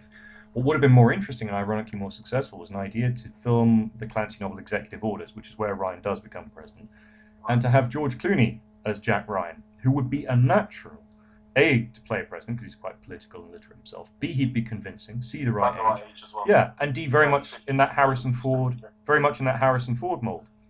Because Clooney has a sort of a Harrison Ford quality in that he's convincing as an action man academic, as a veteran, who still has something to give. So it's just interesting to mention. I mean, certainly I'll give this to Shadow Recruit. We're talking about the films almost in the wrong order because I wanted to start with that origin and casting thing after we started talking about age. And certainly, it set up a premise that was interesting to me, in that it said, there's this guy who's driven by tragedy, not tragedy in his own life, but national tragedy. Watching him come back from his back injury was the most interesting bit of the film. And then he went on to sort of do a bit of an analysis in Wall Street, which, again, wasn't necessarily the right casting. But even that, I was invested enough that when he's looking at numbers on a screen, I don't want to film at that, but I was with it. Yeah. And then it just, as soon as he goes to Europe, it's generic action thriller with silly accents and everything else, and it's a bit of a waste of Keira Knightley, like or hate her as well. So I like her, but I figured you might actually. Well, she's not the look. She's not the world's most gifted actress. I've got nothing against her actually. I just mean that when I say a waste of her, people will think, well, she's not that good anyway. All I mean is, on name power, you've cast Keira Knightley, who is at least a name, and you've crammed her in a little bit to try and give him a few stakes when he's away from home. Yes. I'd have been happy with a couple of films of him being sort of guided by Costner and. Well, I think that was probably the plan, but I think that they forgot they assumed, and it was a very natural assumption to make, that the qualities of the 1980s would simply translate to today, which of course they should have done. We were talking earlier on about how Tom Cruise should now be playing the mentor. Well, Kevin Costner was a bit like Cruise back then, in the sense that he was at his best when he was paired with a Gene Hackman or a whoever, or a Sean Connery. The natural idea is that he is now in that position, and that Chris Pine is the natural successor to that. But the Hollywood system hasn't evolved to have those sorts of movies being churned out. So it's not actually something that we're familiar with as much as we should be in cinematic vocabulary of kind of developing a character with those plot lines and so on. Partly because I think cinema, as we talked about with Nolan and stuff, has gone a bit more in the philosophical theme direction than sort of let's advance plots and characters and self-contained adventures that kind of make that theme clear. But that's just the territory. I think the other thing is Costner himself was offered Ryan many years before, and I think maybe the ghost of that loomed large. We were talking about aging earlier on. People have aged differently. Costner doesn't feel still like a kind of a mentor figure, even though in terms of age he is. I mean, he's good in Man of Steel as Jonathan Kent. Oh, I thought that was inspired, actually. Yeah, because of course he had that kind of wholesomeness. Well, when they said Jonathan Kent will be Kevin Costner, I was like, well, of course. Yeah. Even though if you'd said who should play Jonathan Kent, I might not have thought of him. Yeah. I mean, I think the biggest knock on Shadow Recruit for me is by the end of the film, I've sort of forgotten the beginning. Yeah. The first, it starts a decent premise. I think it's miscast, but you think, okay, you're building something here that could become something, and then it's just generic action for the sort of second half. Yeah, which none of the others were. None of the others were. No, they didn't, and it changes the balance of what you think the film is. Yeah. It's a bit more like an amalgam of like the first Mission Impossible and a later Mission Impossible film. That's right. Than anything else. But I mean, you go back. I mean, let's try and do these not in order, because I'm going to skip the Sum of Orpheus and come back to that. But going back to sort of an area where we did have a linear progression, you go back to Alec Baldwin in the Hunt for Red October. This is not an action guy. Yeah. The character. No. There's a hint of it in the sense that they drop him off from the helicopter onto the submarine, and there's this sort of the obligatory Die Hard style gun shoot at the end. Yeah. But he's not oozing action, even though Baldwin could have done that. Baldwin could have done it. He was quite primal in that. Baldwin was quite an interesting case as an actor, full stop, because I appeared on a podcast a while back where we talked about Eyes Wide Shut. Yeah. And he and Bassinger were originally discussed for the Tom and Nicole parts. Wow. Now, I think Nicole's wonderful in that film, so I wouldn't want to replace her. She's wonderful in everything. But I was slightly intrigued by the idea of Baldwin in that role, because Tom Cruise is self-evidently a fairly smart man in a lot of ways, but he is. I didn't buy him as a doctor. I would have bought Baldwin as a doctor, certainly by that point. But there's also a certain sleaziness under the surface with him. Yeah. In his screen persona. David's not even under the surface. I think. But if you cast him as a decent family man, I'd believe that as well. Yeah. I just think there is that sort of latent thing just there. That the idea of Baldwin going out to sex parties, I can believe more than Tom Cruise, and that's not a knock on the guys. I'm just talking about their. No. I get it, and I think the other thing about Eyes Wide Shut is he has to be in that regard. That in some respects he could almost play anything, because he's got really good comic timing as well, Alec Baldwin. So in some respects, although you can name a lot of decent films he was in, I don't know why he wasn't a much bigger star than he was. Well, I can answer that question. I can answer it very simply, because I recently read his autobiography. Okay. And Like a read? It's a terrific read, but I don't know how to put this more diplomatically. He has a chip on his shoulder, and it's very, very clear in every chapter. You know that Alan Park chapter. They go, "You finished your autobiography every chapter with needless to say, I had the last laugh." Say I had the last laugh. Well, Alec Baldwin's is exactly like that. He finishes most chapters with some sort of comment on somebody that manages to destroy them. And one of them is on Harrison Ford, and he talks about the process of why he didn't get Patriot Games and how much he loved Hunt for Red October. I was expecting to play Jack Ryan. Now, we were talking earlier on about how Ben Affleck was maybe being perhaps negligently at best treated by Warner's for a bit. Well, this is even worse, if you believe Baldwin's version of things, and I'm inclined to do so. But he talks about, well, the first thing is he manages to completely destroy Harrison Ford in one paragraph. He's actually a very small man in the flesh, and when I met him, he mumbled something in my direction. He's never won an Oscar, which must bug him quite a lot. And he just talks about, basically what happened was he was all lined up to play Jack Ryan again. They kept calling him in for meetings at Paramount. They showed him the script. He was even having chipping in. But they kept changing the schedule. They wouldn't give him a start date that was firm, so he couldn't arrange his further schedule around it. And they wouldn't give him a closing date either, so he couldn't book ahead with his agents. So he just had to go ahead and book work and hope. Yeah, so he did that, and he booked a stage play, Streetcar Named Desire, in which he was fantastic as Stanley Kowalski, one of the best since Brando by all accounts. But obviously by that stage, it was going to clash with Patriot Games because the studio had sort of engineered it that way. And he got a call from John McTiernan, who had directed Hunt for Red October brilliantly, and I think had been offered Patriot Games. He said, look, Paramount are actively negotiating with somebody else behind your back, which is why they're playing games with you on this one. And making it basically impossible for you to either say yes or no. They want you to walk and make it impossible for you to, commit to it. And Alec Baldwin said, well, can you name names? And I don't think he did, but he subsequently said he found out it was Harrison Ford, and that Harrison Ford had been told that Alec Baldwin had first refusal on it. And apparently Harrison Ford said, yeah, fuck him.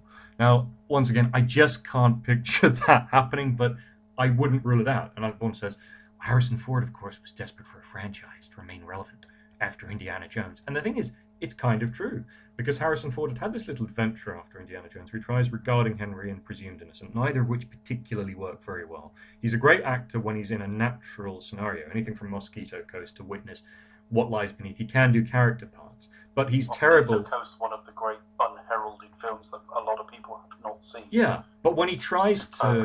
Peter Weir film from about 86. Everybody should see it, yeah. But it's a bit like the Pierce scenario we were talking about earlier on. When Harrison Ford tries to shout, oh, look at me, I'm acting, I'm emoting, it's bad. It really is bad. In Regarding Henry, he tries to do this sort of Dustin Hoffman-style post-brain injury thing, and it just doesn't work. In Presumed Innocent, he may as well be putting up a sign saying, look, I can do grown-up stuff, I can swear and do sex and all that. And I think in the end, he kind of had to put his hands up and say, look, I need a franchise. I probably should, if we could do another Indiana Jones, he wanted to do that. Jack Ryan became available, he did it. Whether it's a different take to Alec Baldwin, because obviously he is an older man, but I think it works. I think it works very well. I think they both work for the situations they're put in as characters. Harrison Ford always tells you as sort of good middle class, middle-aged, middle American sort of stock, decent family, and all that kind of stuff. He sells all that stuff. He's very good at it, to the extent. It's interesting that you mentioned class there, because obviously it's a political issue, but hey, we're supposed to have this political dimension to this. If you look at Harrison Ford's career, literally, the production design even, the values that are implicit in some of his movies, frequently, his films are about defense of a middle-class lifestyle. That he is a nice everyman bloke, as in he's not trying to take over the world. He's not, Gordon Gekko, Master of the Universe 1980s man. But he's desperately trying to protect a piece of property, something like that. Which is why he's the only other man in history who could have played Rick in Casablanca. Yeah, absolutely. I mean, because Han Solo basically is Rick in space, in the sense of a reluctant involvement in an issue. And Harrison Ford is great at that competent involvement, but reluctant involvement. I'm just trying to keep my little bit going. Don't involve me in this. Yeah. Which is kind of at the heart of the Jack Ryan thing. But again, the films are very much that. He's got a home, he's got a family, and actually now, I do think that I could imagine notes from studios saying, why have we got this scene? Why have we got that scene? Yeah. Because it'll be something mundane. I watched Clear and Present Danger today. And the whole focus of the scene, yes, he was talking to his wife and he was talking to his boy, but it was his two kids arguing about whether the boy wanted toast or what. And a very young Thora Birch cooking it for him as like an 8-year-old or whatever she would have been back then, about 5, about 11, something like that.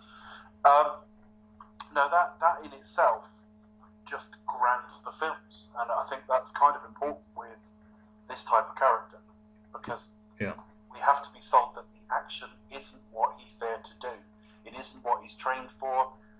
He's got the temperament for it. He can do it. But, he sees someone die 12 feet away from him, or 10 yards away, whatever it was he said in dialogue, and I couldn't do anything. Well, he didn't sit on his couch with his wife sobbing his heart out over it, but it was just a drop line at the well, I was about to say an airport, but it was a military base that he's dropped back at. Hugs his wife, and he tells her about it. I can't remember if he tells her that or on the phone, but whatever. The point is that all of these things are extraordinary, and we see so many films, and even back then, where car explosions and stuff, we were quite inured to them. You might still jump because you're not expecting it or whatever, but out of the ordinary action needs to be sort of rendered out of the ordinary now. And you made an interesting point about his pregnant wife in Patriot Games. Yep. Well, how many car chase films have we seen over the last 20 years? Some of them terrific, I have to say. I mean, you'll watch the Fast franchise, and as over the top as they are, they're extremely entertaining in their action. I love them. I know he's not a big fan of Edgar Wright, but Baby Driver had some wonderful action in it. But you know... That's irrational, by the way, my Edgar Wright thing. I just can't explain it. But the point is, that in the pantheon of car chases, that scene would appear nowhere. But it's got real stakes, real heart. And when the final sort of crunching crash happens, it's a bit shocking. Yeah. And yet they don't die. That's what the spoiler alert. Harrison at the hospital and all the rest of it, and all of that is grounded very much by scenes of just ordinary domesticity. Yeah, I think it appeals to a different sort of male fantasy, if you like, because one of the things that I suppose if we're talking about perceptions of maleness, which are still an issue today, and no matter how emancipated and wonderful thing that is that society becomes, I think there are ultimately two core male fantasies, or at least in my mind there are. Or rather, I have two male fantasies. One is sort of be the James Bond, Indiana Jones type, who is morally non-committal, kind of consequence-free, but is adventure and pervasive in their life, and can do whatever they want and have the glamorous girls and the lifestyle. But the other, and I do genuinely treat this as a fantasy, is almost that kind of perfect domesticity, which is probably why when I was talking earlier about the cafe in Florence, the idea of Batman going to that as the ultimate reward is so nice. And it adds genuine stakes, whether or not the wife or kid or whoever survive. You have that. There's an element of fatal attraction to it, which is interesting in the sense that they even cast Anne Archer. Anne Archer, I was going to say it's Anne Archer in both. I do want to see Fatal Attraction because I've seen it for about 10 years. You're going to come up to Birmingham. Oh, it's on the big screen, isn't it, up there? Yeah, when is that happening? Is that next week, is it? I don't know. Mockingbird Cinema, if anyone's listening. I haven't seen it for a long time anyway. But there's an element of that to Patriot Games, even down to the last set piece in the house, where she is actually the defender. And as I say, if we're talking about strong women, I mean, I asked Lorella about this. Lorella, who was supposed to be here today, but it's her birthday. Happy birthday, Lorella. I asked her, who of the women in these movies stands out. She said, well, it's Anne Archer. It's the wife, because she's a strong career independent woman. She's a mother, so she's still tender and she's still protective. But if you really look at the power balance in the film, the thing that turns Jack Ryan and gets him to go back to the CIA in Patriot Games, Sean Bean rings him up in the middle of the night and goes, how's the family, Ryan? Heard your little daughter lost her spleen. Might be quite hard for the Irish accents in that film are hilarious. She goes, might be quite hard for her to fight infection now, mightn't it? James is doing a better job here. Well, yes, what can I say? And Harrison Ford just goes, you sick son of a bitch. And the line hangs up. And Anne Archer comes in. She's in her pajamas, so she's still a little Miss Perfect, despite having been through the car crash from hell. But that's Anne Archer. Kind of that Nanette Newman, domestic kind of goddess dimension. But she just says to me, it's very Lady Macbeth, she says, I don't care what you have to do. You get these people. As in, go back to the CIA if that's what you have to do. And she knows she's sending him into a change in life, that there will be consequences to it, but it's protect the family. I'm not going to live with this. This is your order. And I think, in an era where we worry so much about how are the women presented, that's a film that manages, without being bland, to have it the best of both worlds. Her life is going on when we're with him. Yeah. When we're with him, wherever he is, her life is going on. That's right. And she would survive without him. Yeah. She loves him deeply. They want to be together. They're a happy marriage from what the screen has told us. Yeah. But she is more than capable without him. And it's not this, it's almost slightly patronising. What a spunky woman with a mind of her own. There's none of that to it. No. They're just presented as a couple of equals with their own careers. We happen to be following his because it's the cinematic one. Yeah, because he's the way in. He's the way into the story. But I think even in Clear and Present Danger, they managed to give her stuff to do, which is interesting because a lot of sequels get that wrong. Just talking offline about it, you have mentioned Patriot Games many more times. Do you prefer that of the two? It's the one that has, for me, the most kind of domestic impact. Yeah, I feel as a thriller, I can rewatch that. Clear and Present Danger to me is slightly stodgier in terms of its objective. I don't feel that Ryan needs to get as involved as he does. I think he could very credibly have actually teamed up with the bad guys in Clear and Present Danger and turned a blind eye. It wouldn't make him particularly likable. But he goes out on a limb. I think one of the things for me with a thriller, Dave, and I say this to everybody, can be very, people have different views, but you have to have a reason the whole way through for the hero to go as far as they go. Now, with Bond or Indiana Jones, it's basically their job, or they've chosen to take payment to do something they have to do. But with... But you said earlier about Indiana Jones, it's not his job, and that's what's interesting. Yeah, okay, but with him, he has a prize. He has to win a prize. It's not that he's employed by somebody, but he has a financial incentive or something. The interest with Bond, and certainly in later era, have been when he does question it or think about it. Yeah, because otherwise you don't have a film. You have to have that personal stake, and people don't seem to get that. I think I'd agree with that, but I think Clear and Present Danger is the more literate film, but Patriot Games is the better thriller. Clear and Present Danger, and I thought, because when I watched Patriot Games, which I saw at the cinema, I didn't remember that. I've not seen it since. Firstly, I am not a Sean Bean fan. I think he's got wonderful screen presence, but anytime he tries to do a voice other than his natural one, I hate it. In Good Night, it goes in time, James. And that's very in this one, the Irish accent is fucking terrible. Yeah. And all of them are. Some of them might even be Irish, I don't know, but the accents are dreadful. Patrick Bergin is Irish, and he plays the chief baddie. Gabriel Byrne was offered it and turned it down. He's actually a friend of Harrison Ford, so it would have been interesting. Gabriel Byrne would have been alright, we know he can do it. But How about Pierce? Pierce would have been good. Jack Ryan, I gotta kill you. Maybe you shouldn't be living here. Do you think that's why they cast Sean in GoldenEye, actually? Because of this? Because the Ryan pictures, obviously, they're not like Bond, but the GoldenEye Renaissance, they did look a lot at the Jack Ryan features at the time, because they're thinking that's the counterpart franchise that's taken off in the meantime. Yeah, I can see it. I'm not, as anyone can go and listen to my GoldenEye review. I don't exactly destroy it. Yeah. But I'm very much of the opinion it's overrated. And one of the biggest things I'm out of step with is a lot of people do talk about 006 as though he's one of the great villains, and actually he's one of the worst in the entire series. And I think that is largely due to Sean Bean being fucking terrible in it. Yeah. But anyway, and part of that is he can't do voices other than his own. Yep.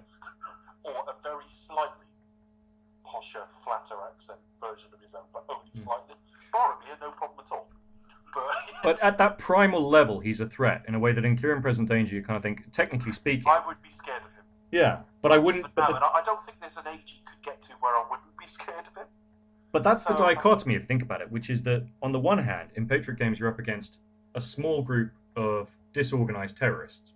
In Clear and Present Danger, Jack Ryan manages to take on both the entire White House establishment and a Colombian drug ring, and yet it somehow feels less threatening, which is very bizarre because the stakes are a lot higher. But his reason for being there... it's more personal. No, I think, funnily enough, you could almost rename the films because in the first film, he is facing a real present danger in that his family are at immediate threat. Yeah. But I'm sorry, when he pisses the president off at the end of the second film, I feel quite a lot of threat there that, let's get him into the fucking committee quickly to testify because... He's going to get killed. Something will accidentally, fall under a bus whilst combing his hair. Yeah. So the stakes at the end of Clear and Present Danger are only set up at the very end, when he's faced off against the president. He is. But, having said that, I think part of it was you talking to me about, I think you didn't say a lot, but we know there's a TV series coming, and we'll pause on that for a second, because I do want to talk about that a bit later. But there's a TV series coming, and I know that Shadow Recruit doesn't fit the character, even though I don't know the character that well. I just instinctively know it's not meant to be that, actually. So when I watch something like Clear and Present Danger, I can see where a TV show would spring from, and I think that engaged me a lot more. Yeah. I can see what a Jack Ryan TV series might look like, and of all the films, I see it more with Clear and Present Danger than any of the others. Yeah. And yet it still has some action set pieces in it, but they're the sort of action set pieces you could handle on a TV budget as well. You could now, yeah. Now car explosions and shit like that, and bombs being dropped and stuff like that. That can be done on a TV budget now fairly comfortably. So, and the dialogue is very West Wing as well. You know the bit with where you know the villain from Mission Impossible, Henry Czerny. I don't know how you pronounce his name. I know who you mean. Yeah, you know that scene, which is basically as banal as someone going into a computer, but it works because of the sort of character clash in the dialogue where he goes, Jack, computer theft is a very serious crime. He goes, yeah, so are crimes against the Constitution. There's this sort of duel where he said, I was wondering, do you want to play tennis? Tennis? Yeah, play tennis. And you just this tension amping up and amping up while Ryan is looking for something for a printer or something. And then he's looking for a computer password. Yeah, and then they finally in front of him, you're going to jail, pal. And he gets him up against a wall. It's not quite action, but it's, there's then this discussion about, you're such a Boy Scout. Because it's grown out of the scene. The moment he grabs him, you do go, Christ, where's this going? Yeah, because you're such a Boy Scout. In any normal scenario, if you said, there's a big action set piece where he pins him against the wall briefly, it'd be how underwhelming. And then they have sex, which I thought was a big change in the character. Out of nowhere, Ryan turns gay. Jack off, Ryan. Yeah, no, that doesn't actually happen. Ryan would be the point. Filth. I will not have filth on this podcast. Yeah, just yeah. It's all right for some people. No, he doesn't fuck him up against the wall, but he does. The guy. We must move on to the Sum of All Fears in a minute. Yeah, but the guy just says, look, you're such a Boy Scout. You see everything in black and white. And Harrison Ford just does. He goes, not black and white, right and wrong, and it just sums up the entire morality of the film in a split second. James has actually exceeded some of the performances tonight, but on that one he hasn't done it justice, because I don't think on the page it doesn't look that good. As played, I think it's very good. Well, by me, thank you very much. No, by him. All right. I think it plays much better than you would think. Okay, so we assume, therefore, that the Harrison Ford iteration of Jack Ryan got blown up in a very nasty car accident on his way back from the White House threatening the president. Or we can treat Air Force One as a secret Jack Ryan film. Film reboots. I have to say, of the 5 I watched, Clear and Present Danger was a comfortable favourite.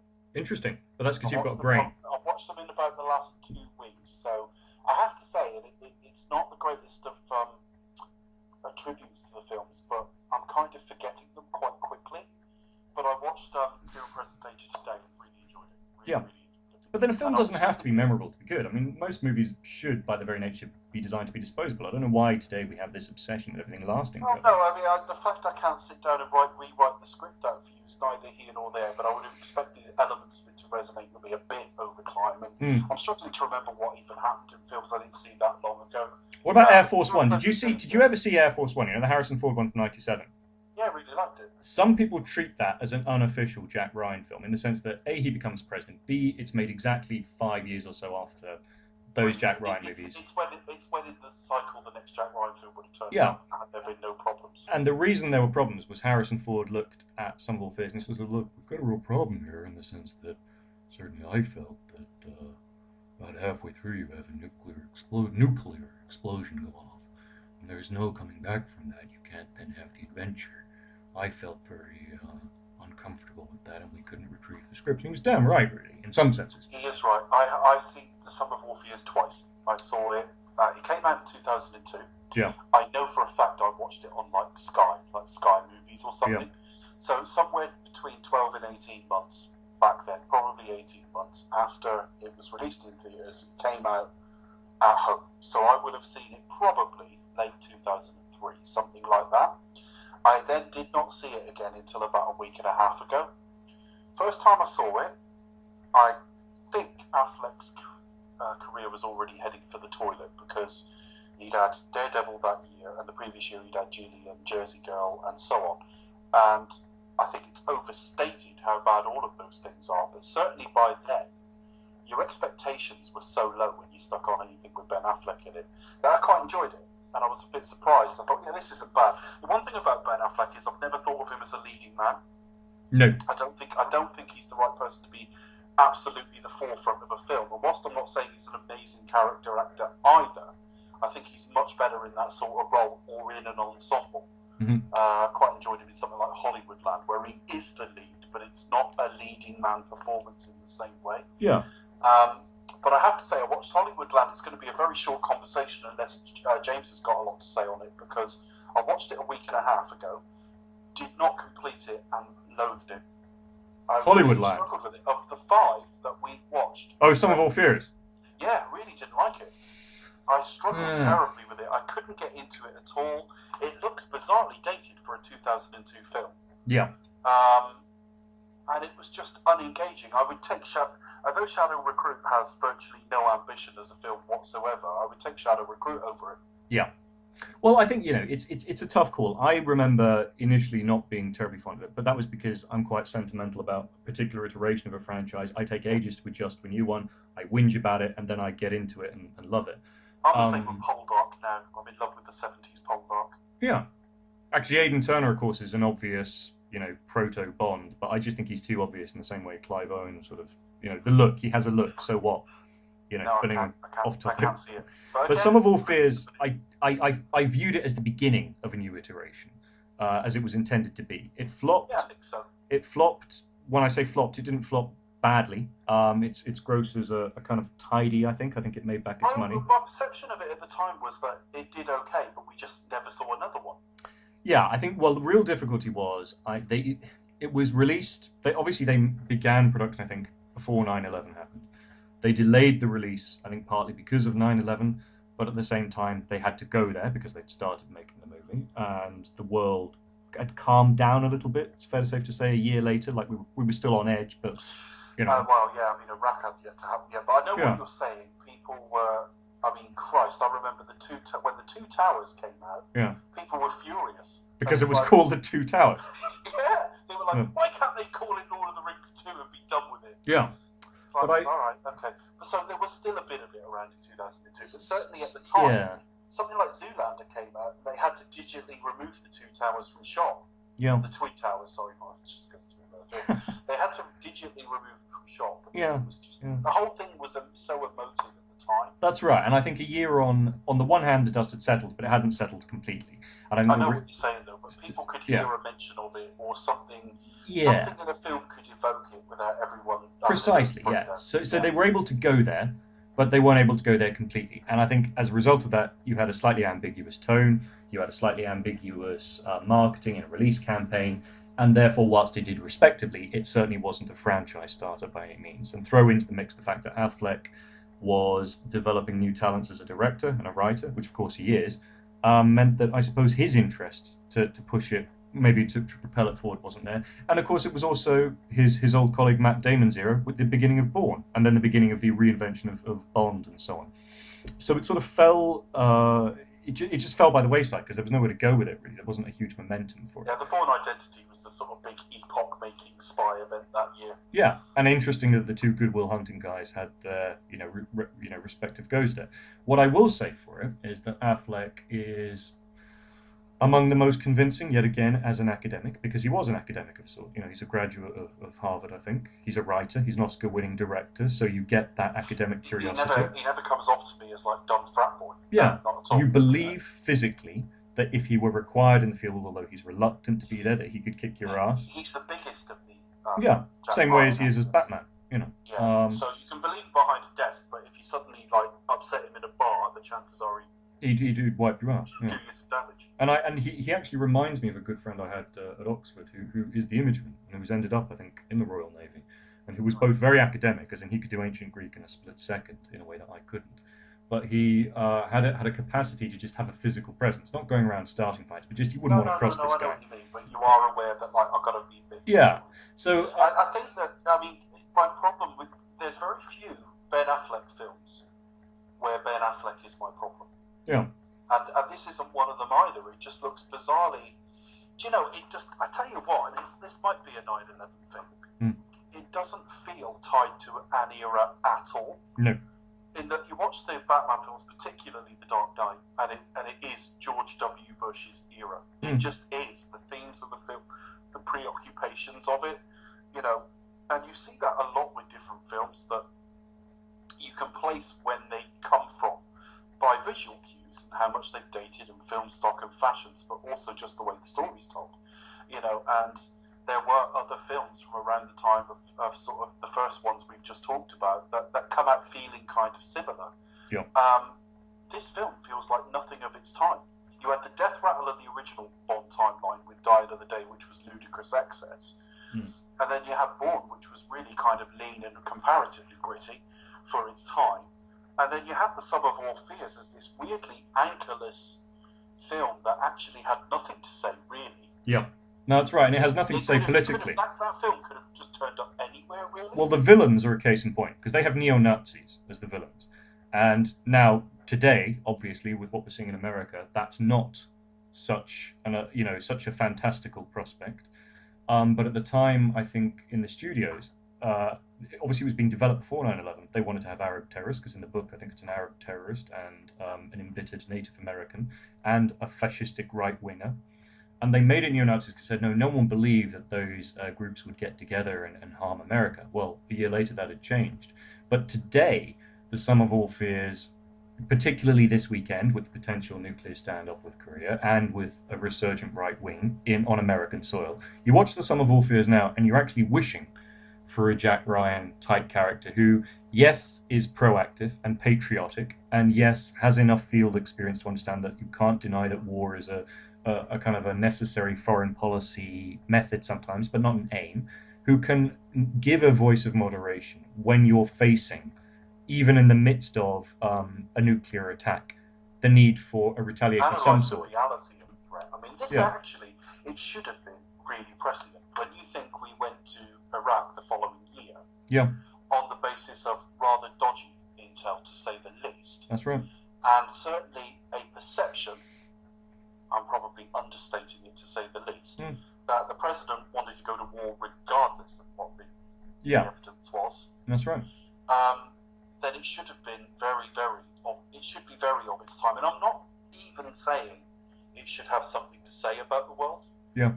It's just that I don't see its time reflected in it, is all I'm saying. Yeah. No, but you're absolutely right. And I think it does show his craft at work, which is the investigation, the field test of that, which is accidental, as it was in Hunt for Red October, as Alec Baldwin showed brilliantly, as it is in Clear and Present Danger and Patriot Games, which Harrison shows, and exactly the same with Ben, in the sense that he uncovers something that is in that Hitchcock thriller almost way, and to some extent with Bond even, where you start with a mission point that has nothing to do with the bigger picture, but something just along the line catalyzes another link in the chain, you're thrust into action, and then ultimately it is your job to retrieve something from that. I mean, notice that even with Bond, his ultimate job, even in a film like Tomorrow Never Dies, it was on last night, which I really enjoyed, incidentally, with another look, is the idea that Bond's job regularly is to prevent a war. Even though he is warlike and he's competent in war, his job is one of, I suppose, peace. And Ryan, in the same way in The Sum of All Fears... Tomorrow Never Dies, for whatever one might think of it, is a very, very good example of that. Yeah. Because the whole film is about Judi Dench and her operative, i.e. James Bond, trying to sort of steady the nerves of everybody else and stop a war happening. Yeah, and that's once again it just felt very personal, having, with what was on the news the other day about it. And I think, ironically enough, that's why the Chris Pine reboot feels a little bit redundant, because you kind of think, didn't we do this with the Affleck one, and they were just too lazy to take it anywhere, and they didn't know what to do with it. But you had all the pieces in place for literally a reboot, as in you could take this guy into the next 2 decades and watch Ryan deal with him. It's very odd to reboot something that didn't have that much of a presence in its last iteration anyway. Yeah. And to reboot it in exactly the same way, reboot it as a young man, with the same... young, fresh-faced analyst. Yeah, which is not really the only side, a bit like the indie thing. It's not, age or youth are not the keys to this character's appeal. It's where is he at a given point? What's the challenge? And what's its relevance in terms of the then demographic? Because obviously espionage novels, if they're of their time, they age, and they age badly because the world moves on. But if there's a character or a story point or a plot point, you can retrieve that and put it somewhere else. Whereas The Living Daylights, where we fight alongside the Mujahideen, is just timeless. Well, it is. It is in a way because I get that. You know where everybody says, "Oh, did Bond cause 9/11? Did Bond No, basically he free didn't. Of Osama course bin he did. Laden?" No, he didn't. And the thing is, in the universe of that film, just accept they're his allies. You don't do that extrapolating.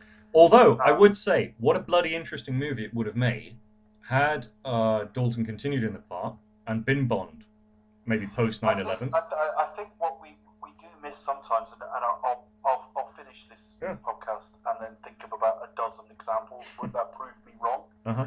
But I don't think we often deal with Bond dealing with the outcome Of his actions. Of his actions. So Bond having to take down Kamran Shah, or not take him down. Kamran Shah is accused of being an Al Qaeda operative after the Living Daylights. No such thing then, wasn't it? But maybe 15 years later.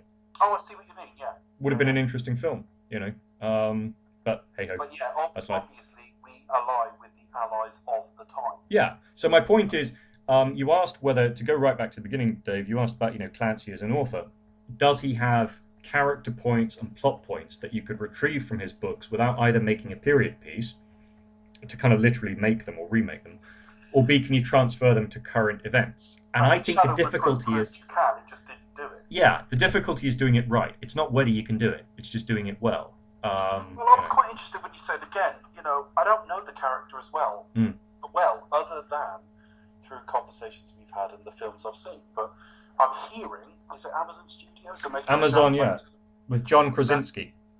And I just think John Krasinski is quite a charming actor, but he's also got a very everyman quality. Yeah. I can sort of see that without knowing the character that well. And I do wonder if its natural home is television. Well, maybe. And I think because they can allow the dialogue to breathe, we can have some sort of West Wing, Clear and Present Danger stuff. You can watch his relationships develop, watch him become a dad, etc. Watch his career build.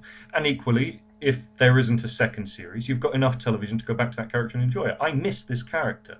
I miss its world. I miss the kind of feeling of vicariously living the life of an academic who has an adventurous dimension to what is otherwise a desk-bound job. I mean, you think about it. I'm a Bond fan, and it's not Bond, obviously, but I like Bond as well. But also, I love The West Wing. Yeah. Now, it was very idealistic in its way. That's right. But we haven't got a sort of... We don't have much in the way of sort of literate politics on screen. Now, the obvious point is House of Cards. Now, I love House of Cards, but that's a pantomime villain. That isn't a procedural about the inner workings of a part of government. And I think if you could do that within a genre that throws in a little bit of action as well, I think there are some really good ingredients there, but it's quite difficult to sell on the big screen, because are you selling it as a white-collar kind of political curio and all the president's men, or are you selling it as an action flick, in which case it's always going to get outdone by Marvel, Fast and Furious, etc., which is why I think they might be able to build this on TV. I don't know who else is in the cast apart from him, name recognition-wise, but I'm hoping maybe they can do something with it. Yeah.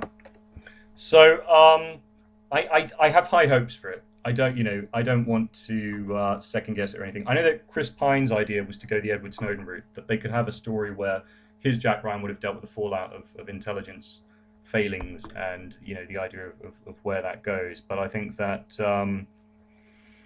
I think it could follow similar beats, and I think if they make it as a period piece equally, I think would be good. I think we live in an uncertain world. That much is clear. I think there are threats out there.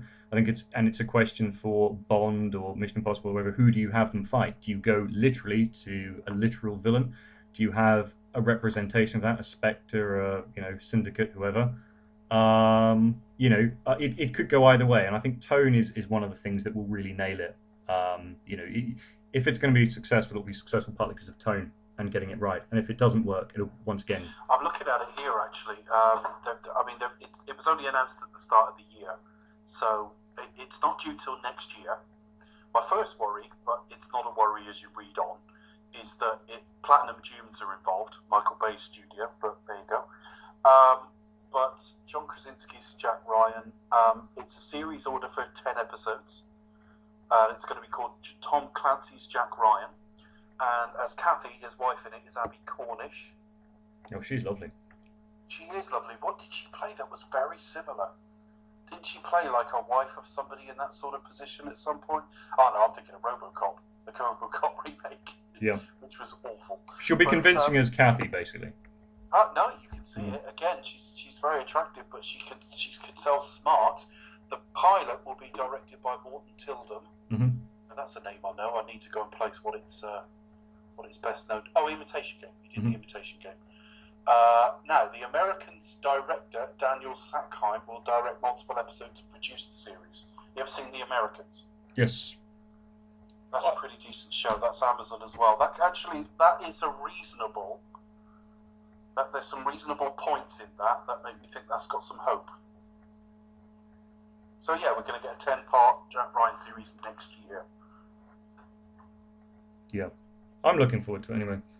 So, final thoughts, because obviously I can't monopolize your time forever. Is it a series you enjoyed looking at? I'm glad I went back to it. I mean, I didn't. I mean, when you think about it, The Hunt for Red October is only tangentially about Jack Ryan anyway.